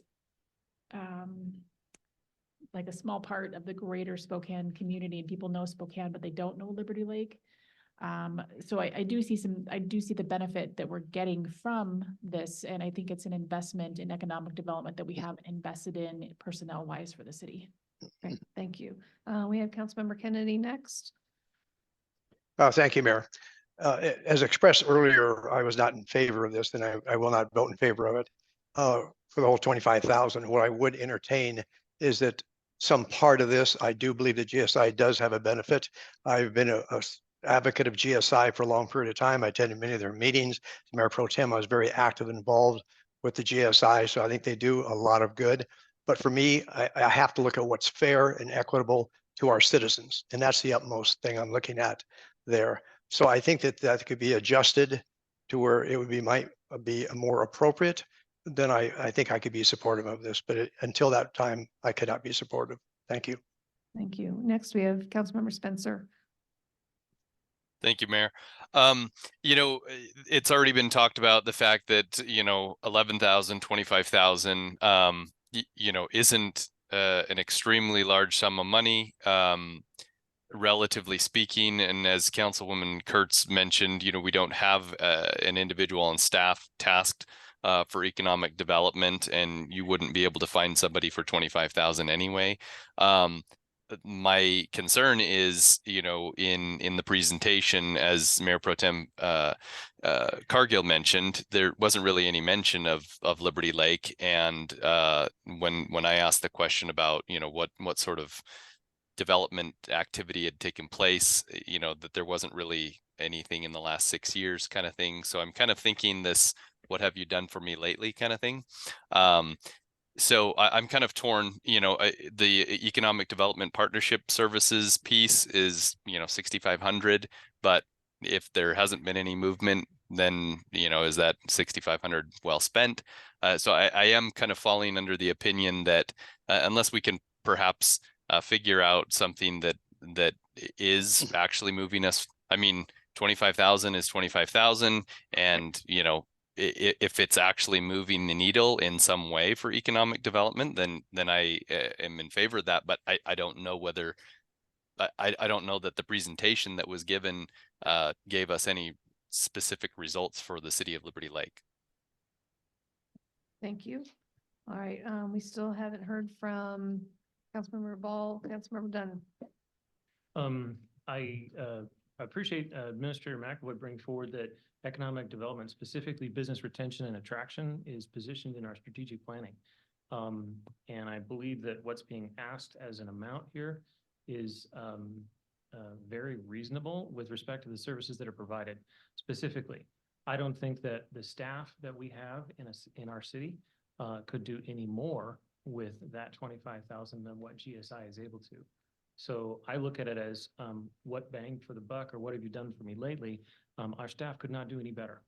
So I support the spend, and I think it's appropriate. Right, thank you. Councilmember Ball or Councilmember Van Orman? I too agree with both Kurtz and Dunn. We could not hire somebody for the amount that we are looking at. Although I would like to see in the next report that we were helped out, or our businesses were helped out so much more. I think GSI is amazing at what they do for the greater Spokane area. We just need to see a little bit more of it for Liberty Lake. But yes, I would support it with what it is.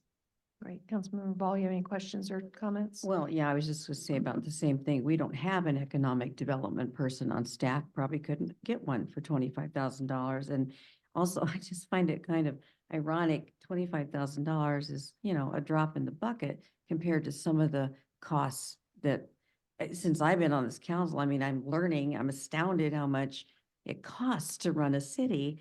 There's things I'm like, we are paying that for what? And this is $25,000? No, I think it's totally appropriate. And I enjoyed his presentation. Okay. All right. I guess before I go to the vote, I guess I would, Gary, if you could maybe follow up in a meeting or two with some additional details with no matter how the vote goes, some additional details maybe on how many businesses who have attended the trainings and all of that. Yeah. And last year, so we do, some of it's reporting. So we do record like businesses we work with zip codes. So we can, and we have in the past broken that out. I didn't this time. I apologize for that. And we will certainly do that in the future as well. But I can come back and give you that specific, here were some of the activities. Great, thank you. All right, so if there are no more comments or questions, I'm going to go ahead and call for the vote. And Mayor? Yes. Oh, sorry, I didn't see you put your hand back up. Go ahead, Councilmember Spencer. Yeah, sorry about that. I guess one question I had is GSI is funded primarily by business membership. Is that Is that not the case? Come on up, Gary. So it depends on which area of GSI you're looking at. Overall, the entire organization, our biggest single section of funding is membership. Events raise funds. If you look at economic development and that Economic Development Services Program, so that's part of our ADO agreement with the state of Washington. So the county designates us as the ADO, and then we contract with the Washington State Department of Commerce to provide those services across the county. And then we look to match those through public contributions. And looking at our public partners, Spokane County is our largest public partner. So yeah, there's a mix of funding. So we do get some private, but and our our talent group is primarily funded through grants. So there's a mix of funding, but yes. Great, thank you. Did that help, Councilmember Spencer? Yeah, thank you. Great, and Councilmember Kennedy has his hand back up. Thank you, Mayor. I appreciate that. I just happened to think about this. You're absolutely right. $25,000, we couldn't hire somebody to be at economic development. And quite honestly, I think we'd be spinning our wheels to try to get somebody to be at economic development. And why is because Liberty Lake is very unique in many ways. I spent a lot of time going to other councils meetings throughout our area and also through AWC. We have an economic development. It's called the mayor. It's called the council members. It's called farmers market. It's called community engagement committee, because these are all individuals that put their time and effort over and above being at council meetings to go out there and talk to the citizens, talk to the business owners, go out to these businesses and say, hey, we appreciate you being here. And are there other businesses that you know that we would like to contact to bring them here? So whatever direction the vote goes, $25,000 is $25,000. And quite honestly, if we start taking the attitude, well, $25,000 really isn't that much, then pretty soon $50,000 really isn't that much. And pretty soon $1 million isn't that much. If we don't pay attention, are we getting our money's worth for the citizens at any dollar amount? Then I think we need to reevaluate what our responsibility is. So once again, thanks for the opportunity. Great. All right, is there any other follow-ups? All right, I'll go ahead and call for the vote. So those in favor of approving and authorizing the mayor to execute the 2024 agreement with Greater Spokane Incorporated in the amount of $25,000, those in favor, please say aye and hold your hand up so I make sure I get you. Aye. Okay, so we've got Councilmember Van Orman, Linda. All right, those opposed? 1, 2. All right, looks like motion passes 4-3. Thank you very much. And we'll get you back on the schedule, Gary. Yeah. Appreciate it. Thanks so much for sticking around. All right, Yeah. general business C, Mayor Pro Tem. All right, make a motion to approve general business item 11C, approve and authorize the mayor to execute the agreement with Bird Real Estate Group for Trailhead Restaurant Listing Service. Second. Okay, we have a second by Councilmember Dunn. All right, and we do have Sharon Reynolds here. If there's any questions, she is with Bird Realty. Does the council have any questions or comments on this action item? One question. Yeah, she's on Zoom. Oh. If she speaks, she'll pop up. Go ahead, Councilmember Pro Tem. Oh, Sharon. Oh, no, it's Mike. Mike, can you do me a favor and turn off your mic because it keeps popping up on the screen when you're not talking? Just one quick question. I know in the previous contract on this, there was a provision, and I apologize, I lost my place in it tonight. So I'm trying to find out, is there also a provision that says if we have it renewed in the 5th year, I believe it is, that we have to pay the fee again? So I can answer that question, Mayor Pro Tem. It actually, it's 6% for the first 5 years. If it's renewed again, it's 3%. And that is the same agreement that we had with the prior realtor. Right, right. So even if the tenant stays, we'd have to pay the Bird another 3% after 5 years. Yeah, and that's standard for real estate contracts. If the tenant does not stay, we're gonna have to pay another realtor 6% to get a Yeah. new tenant. Okay, thank you. Right, we have, Councilmember Kennedy.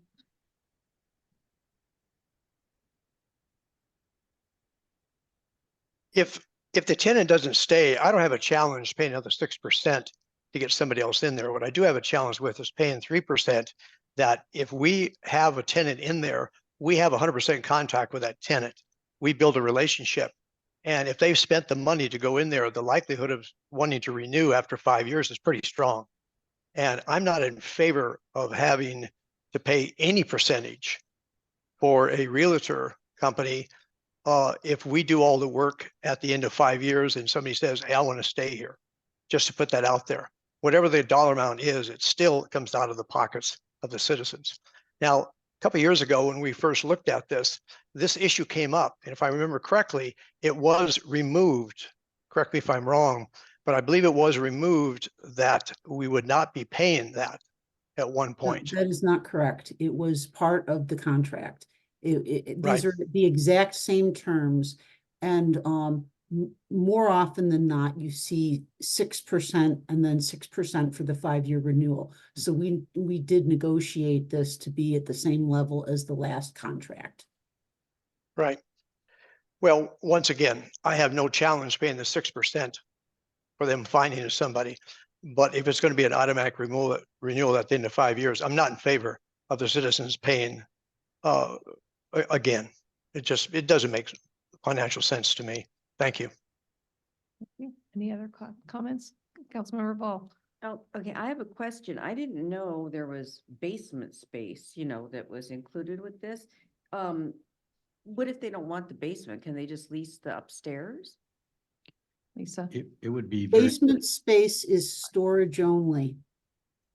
And Oh. it's not, so the basement space is storage only, and we provided them with that space because we had been advised when we were looking at developing the trailhead facility that the space was less than what would be ideal because they did need pantry space, et cetera. So that is why we were able to carve that out of the basement. Oh, okay, so they would have to lease the entire 43 square feet. so that would be subject to negotiation. However, we fully contemplate this agreement is based on fully contemplating the eventual tenant leasing all 2,800 plus square feet. Oh, okay, it's just kind of confusing because this little layout, potential lower level layout shows a kitchen and. Well, and if you'll notice over to the side there, it labels that as a proposed layout. That's just kind of a Oh. markup that could be what it ends up being, but there likely won't be a kitchen there. I mean, there could be. But it would be very difficult for a full service restaurant to operate without cold storage and pantry space. And so that's where the 600 or so square feet downstairs comes in. Oh, I see. The concept was that it would be, that it could potentially be used as a prep kitchen. There's no ability to provide a range hood or anything like that in that space. So it could potentially be used for some prep. Oh, But that okay, would be- that makes sense. There's water, I assume, down there for. Yes. Okay. Yeah. Cool. All right, Councilmember Spencer. Thank you, Mayor. Councilman Kennedy, it brought up the idea of, not being in favor of moving forward if there's going to be a percentage after the 5 years. I guess the grand question is, what's the likelihood of a realty company taking on this contract without there being any additional residual after the 5 years with a renewal? Sean's shaking his head no. So I think that's going to be your answer. What's the likelihood of us going to the market and being able to get a contract without a residual after the 5 years? If the likelihood is not high or zero, then that doesn't even make any sense. If that rate of half has been negotiated where other firms are going to demand another 6 at the end. Seems like this is the way we have to go. Thank you. And, all right, we haven't heard anything, Councilmember Dunn or Van Orman, anything to add?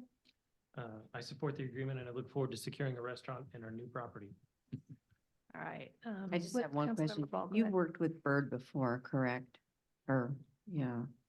Not specifically, but I know others that have. Oh, Yeah. but I mean, are they hustlers? I mean, they'll really go after this, right? Well, I think that's the intent. Yeah, Okay. I Well, can't yeah, I speak for mean, that. Okay, that's all I want to know. Okay. All right, Mayor Pro Tem. Just one quick comment. As everyone knows, I wasn't a huge fan of the city getting into the restaurant business. But that being said, we are in it now, for better or worse. And I think unfortunately, it would be financially irresponsible to the citizens to just let that building sit empty and lose revenues. So I'm going to reluctantly be in favor of the contract. Thank you. Okay, all right. If there's no other further questions. All right, I'll go ahead and call for the vote. Those in favor of approving and authorizing the mayor to execute the agreement with Bird Real Estate Group for Trailhead Restaurant Listing Service, please say aye. Keep your hands up. So I got 1, 2, 3, Aye. 4. And I can't, hold on. Hold on, I am just getting Councilmember Kennedy. Yeah, I got you guys. Councilmember Kennedy and Spencer, I can't see you for some There's reason. an eye from Spencer. Okay, thank you. And Councilmember Kennedy? No. Okay, thank you. All right, the motion passes 6-1. All right, make a motion to approve general business item 11D, approve the WASPC grant totaling $3,800 for the purchase of 2 portable breath test devices and 2 radar units. Second. Thanks. Councilmember Kurtz, do you have a second? All right, and again, I got cut off from Zoom. Does anybody have any questions around this item? Chief Simmons is on the line if there are any questions, and Deputy Chief. Deputy Chief, I know, it's just been, just gotta get over the habit. Deputy Chief is here as well. Are there any questions? Councilmember Dunn? I'm just grateful for the staff putting together grants to be able to support the public safety of our community. Yep, agreed. Anybody else? All right. All right, we'll go ahead to a vote. Those in favor of approving the WASPIC grant totaling $3,800, please say aye. Aye. All right, any opposed? All right, motion passes 7-0. Mark, did you want to, before you go, Chris? What? Yeah. Mark, did you want to address this last item? I was gonna say, there's nothing really to make a motion on right now. Well, Yeah. yeah, kind of. I don't know if I specifically want to address something. I just am prepared to talk about whatever option you may want to explore with respect to the meeting schedule. So So how Yeah. about this? How about I'll make a motion to hold our April 2024 meetings on April 9th and April 23rd. That still gives us space in between, and Yeah. since April has 5 Tuesdays, we'll still have a space between that and May. Do we have a second? Second. Second. So a second from Councilmember Kennedy. Any questions? Councilmember? Is the Kurtz? 23rd or would be our normal? No. No, 16. There would have been the second and the Oh, okay. 16th. That moves it, each of them out a week to the We have 9th 5 and the Tuesdays. 23rd. It's a month in April. We got people looking at calendars. Hold on. Right, 23rd? Yes. Instead of second and 16th. Yeah. I don't know. It'll be fine. Okay, all right. If I don't hear any other comments or questions, all those in favor of changing the April 2024 regular city council meetings to April 9th and 23rd, please say aye. Aye. Any opposed? All right, motion passes 7-0. All right, thanks, everybody. We are up to council comments. Does anybody have anything additional to comment on, aside from future workshops? Councilmember Ball. Well, I wanted to mention, as you may or may not know, I work for Greater Spokane County Meals on Wheels. This Friday is one of our 3 big fundraisers of the year. It's called March for Meals. It'll be held at the Spokane Valley Mall Friday morning from 8 to 10. There's a separate entrance to get in before the mall opens. And basically you do laps around the mall, you pay $10 to participate. And there will be raffles and prizes and a DJ and, you know, it's fun and it's a good cause. We've got, a stunning amount of vulnerable seniors in Spokane County, stunning. And sometimes it's their only meal during the day. And the person who delivers that meal, our wonderful volunteers, is oftentimes the only human contact they have all day, which is really, really sad. Some of these folks don't have family and friends. So anyway, it's a good time and it's a good cause. So I have brochures if anybody wants to take a look and possibly do the walk. Great. And is that Friday. something we can share on Facebook page as well? Okay. Okay. Thank Right, you. Thanks, Linda. Any other council comments? All right, not hearing any. We have no public hearings or appeals. Resolution 24258, Kelsey.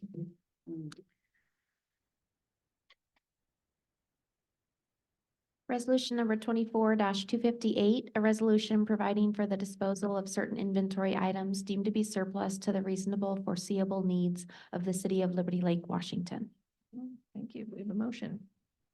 Make a motion to approve resolution number 24-258. All right, do we have a second? Second. Second by Councilmember Dunn. All right, do we have any questions or comments on this? Councilmember Ball. Do we like have a big yard sale or how do we get rid of this stuff, you know? It varies depending on the equipment. Yeah, there's different partners we work with that No, okay. do that. All right, any other questions? And I apologize if Councilmember Spencer or Kennedy have their hand up. Go ahead and speak. Yes, because, yes, Mayor, Councilman Spencer. Now I noticed this particular list didn't list any values. Is everything here just deemed not worth anything?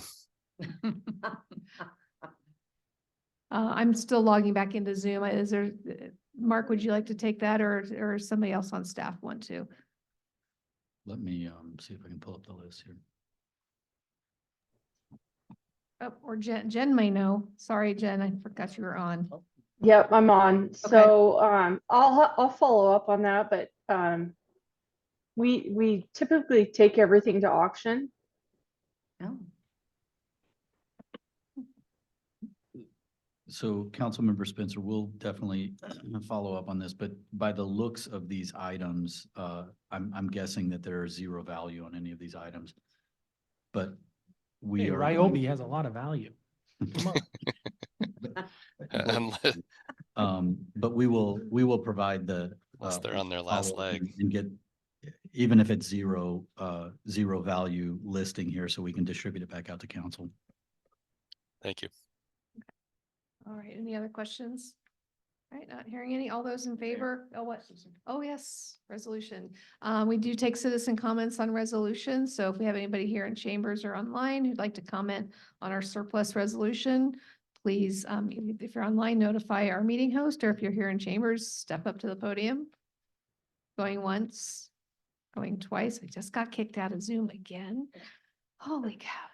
All right, no comments from the public on resolution 24258. So those in favor of approving resolution 24258, please say aye. Aye. Aye. Any opposed? All right, motion passes 7-0. First read ordinance, Kelsey. Ordinance number 302A, an ordinance of the city of Liberty Lake, Washington, amending ordinance 302 of the city of Liberty Lake to include amendments to the city of Liberty Lake Development Code, section 10-4I-1 regarding temporary uses. And no, obviously, it's a first read. There's no action tonight.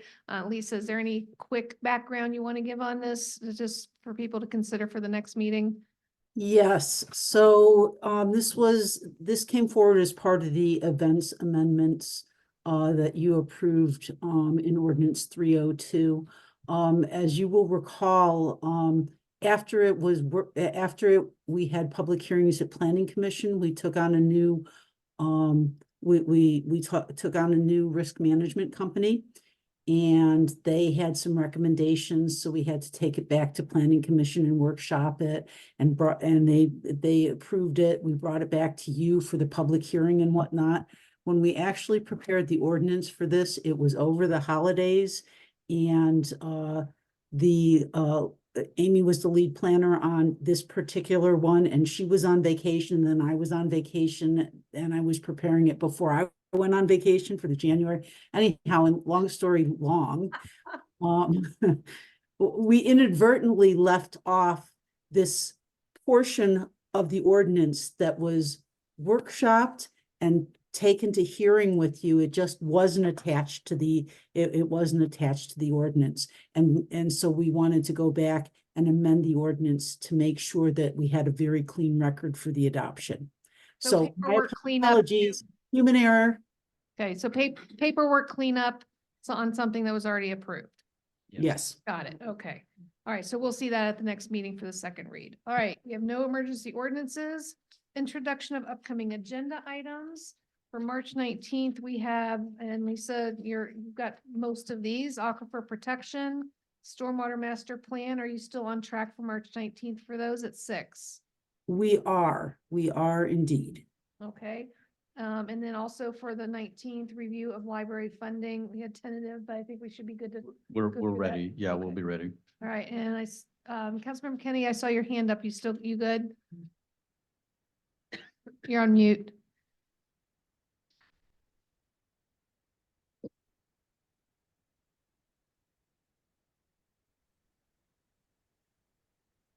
There you go. I'd like to add to the 19th, if possible, is that CEC's recommendation to look at the ordinance for discussion to change it to where we could have additional members be throughout the city. I think that's something that time is of the essence and something like that. All right, so Mark, would we have time to bring back the a proposed amendment as a first read, or you guys need more time than that? Well, but Mark, we've already been, apparently the suggestion's already been submitted. Is there any more work that needs to be done on it? So it would be just essentially providing a red line version of the ordinance with the new language. I Right. think we can probably get that done by the 19th. Okay, and then we can do the first, then once we go through that, then we can have the first read at the subsequent meeting. Right. Perfect. Okay. Thank you. All right. Thank you for noting that. All right, and then we've got things coming up after that we'll work through. Does anybody have anything you would like to add to the upcoming workshops? Councilmember Kurtz? I don't necessarily want to add anything, but the code of ethics in social media has been on there for a while. And we Yes. kind of picked a target date for one of the other ones. Can we pick a target date for completion for social media?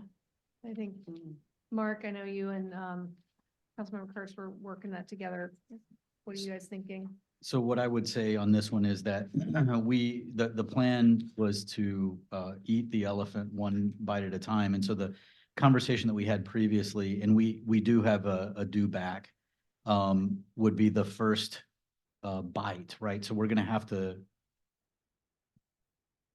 kind of do this in phases. And so for the first phase, it was our commitment to bring back some suggestions for some protocols that would be considered by council.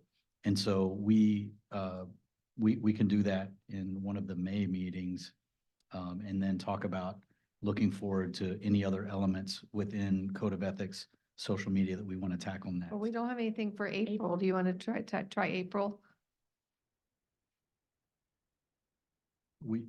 Let's put it on for April, and we can see if we can work it in on that schedule. Okay, And because if not, we can reconsider. Okay, well, it doesn't look like we have at this point in time anything positively scheduled for April workshops. So we'll take April's great. work on that. Okay, I would great. request it on the 23rd if we can do that. Got it. Okay, anybody else? Councilmember Kurtz? There was some mention of the retreat, and I heard at the last meeting, I think the end of March, and that's coming up. So is that timeline changed or? So we haven't firmed up a timeline yet. To give some extra details on that. The mayor and I are meeting with the facilitator on March 19th. And so after March 19th, we'll have a much better picture of what the dates look like and we'll bring those back. Because we don't want to just set a date without your input. So we'll bring something back after that 19th kickoff meeting. April's great, March. We'll schedule it during spring break. Well, that's what I was saying, like the end of March is spring Yeah, break. it so will, it will definitely not be during spring break. Okay, fabulous. All right, Councilmember Ball. Are we going to be, doing a workshop on Town Square at any time? Yeah, that's in the plan. Okay, yes. because I'd like to see that. Yeah, happen. and that's all part of the CFP and all that. So we don't put those on this in Okay. particular until we get closer Okay. to that. And can I, before we move on and adjourn, I want to move back to the question about the unapproved surplus list. I was thrown off by the format. For items 30 and 31, there's definitely going to be some value. And so we'll get you the numbers associated particularly with 30 and 31. My answer remains the same for 1 through 29. I don't believe there's going to be any book value there, but definitely 30 and 31. So we'll bring that back. Great, thank you. What's the Kabuto RTV? What is that? It's like like an all-purpose vehicle, Oh. kind of thing. Okay. Yeah. Okay, I do have a question actually, because several of the golf carts are being traded in for the new ones. I'm not sure. Yeah, Well, they are. Yeah, some Yeah. are. So what That's are, correct. are these just, huh?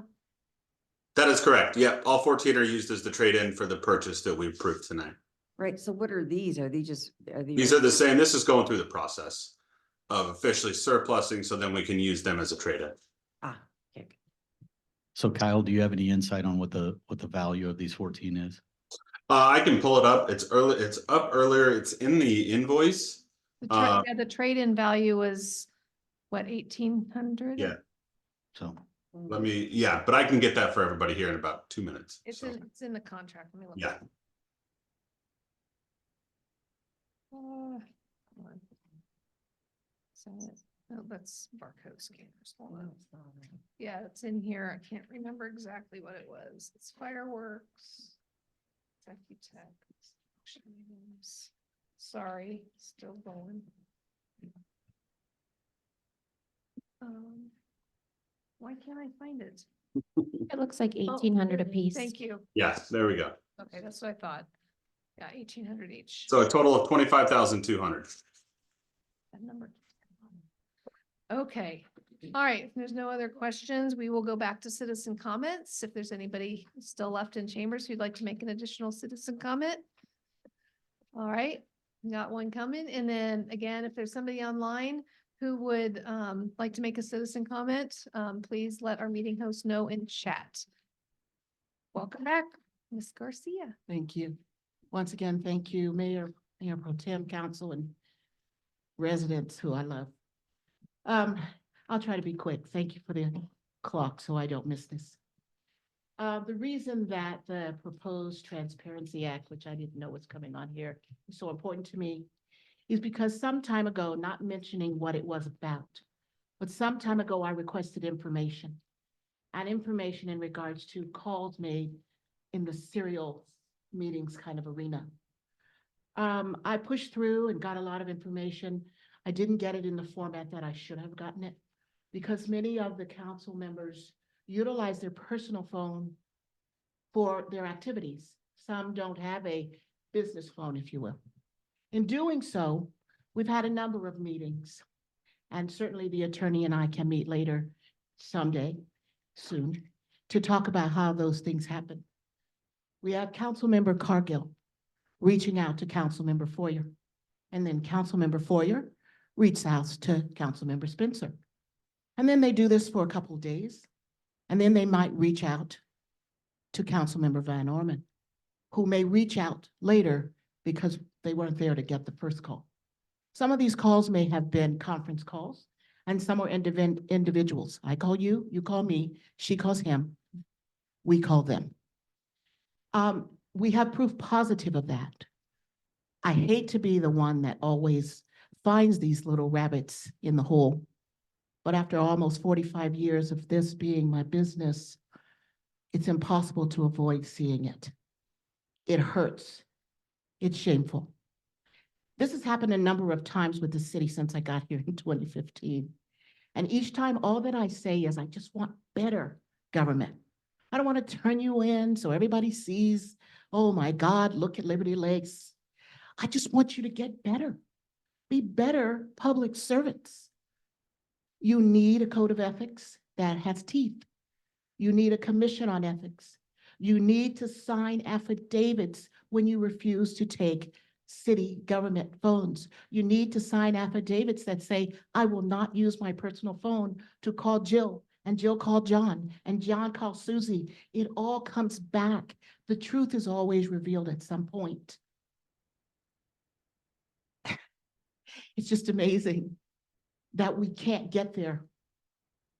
So knowing that there is obvious evidence, and knowing that DG is the one that found it again, and knowing that I'm not interested in PDC reports and complaints and all of that.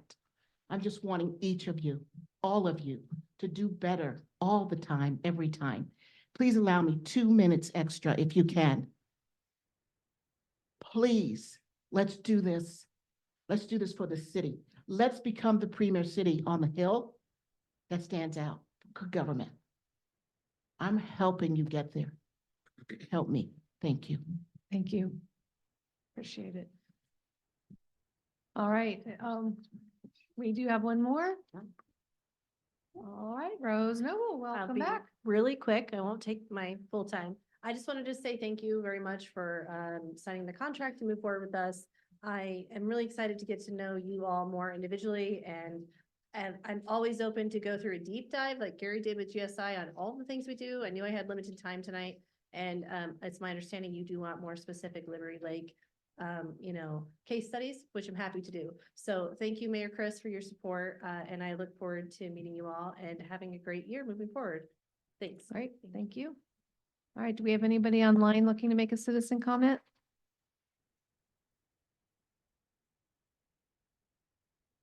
No. All right, we have no executive session, so since there's no further business, we'll go ahead and adjourn. Thanks, everybody. Oh, thank you.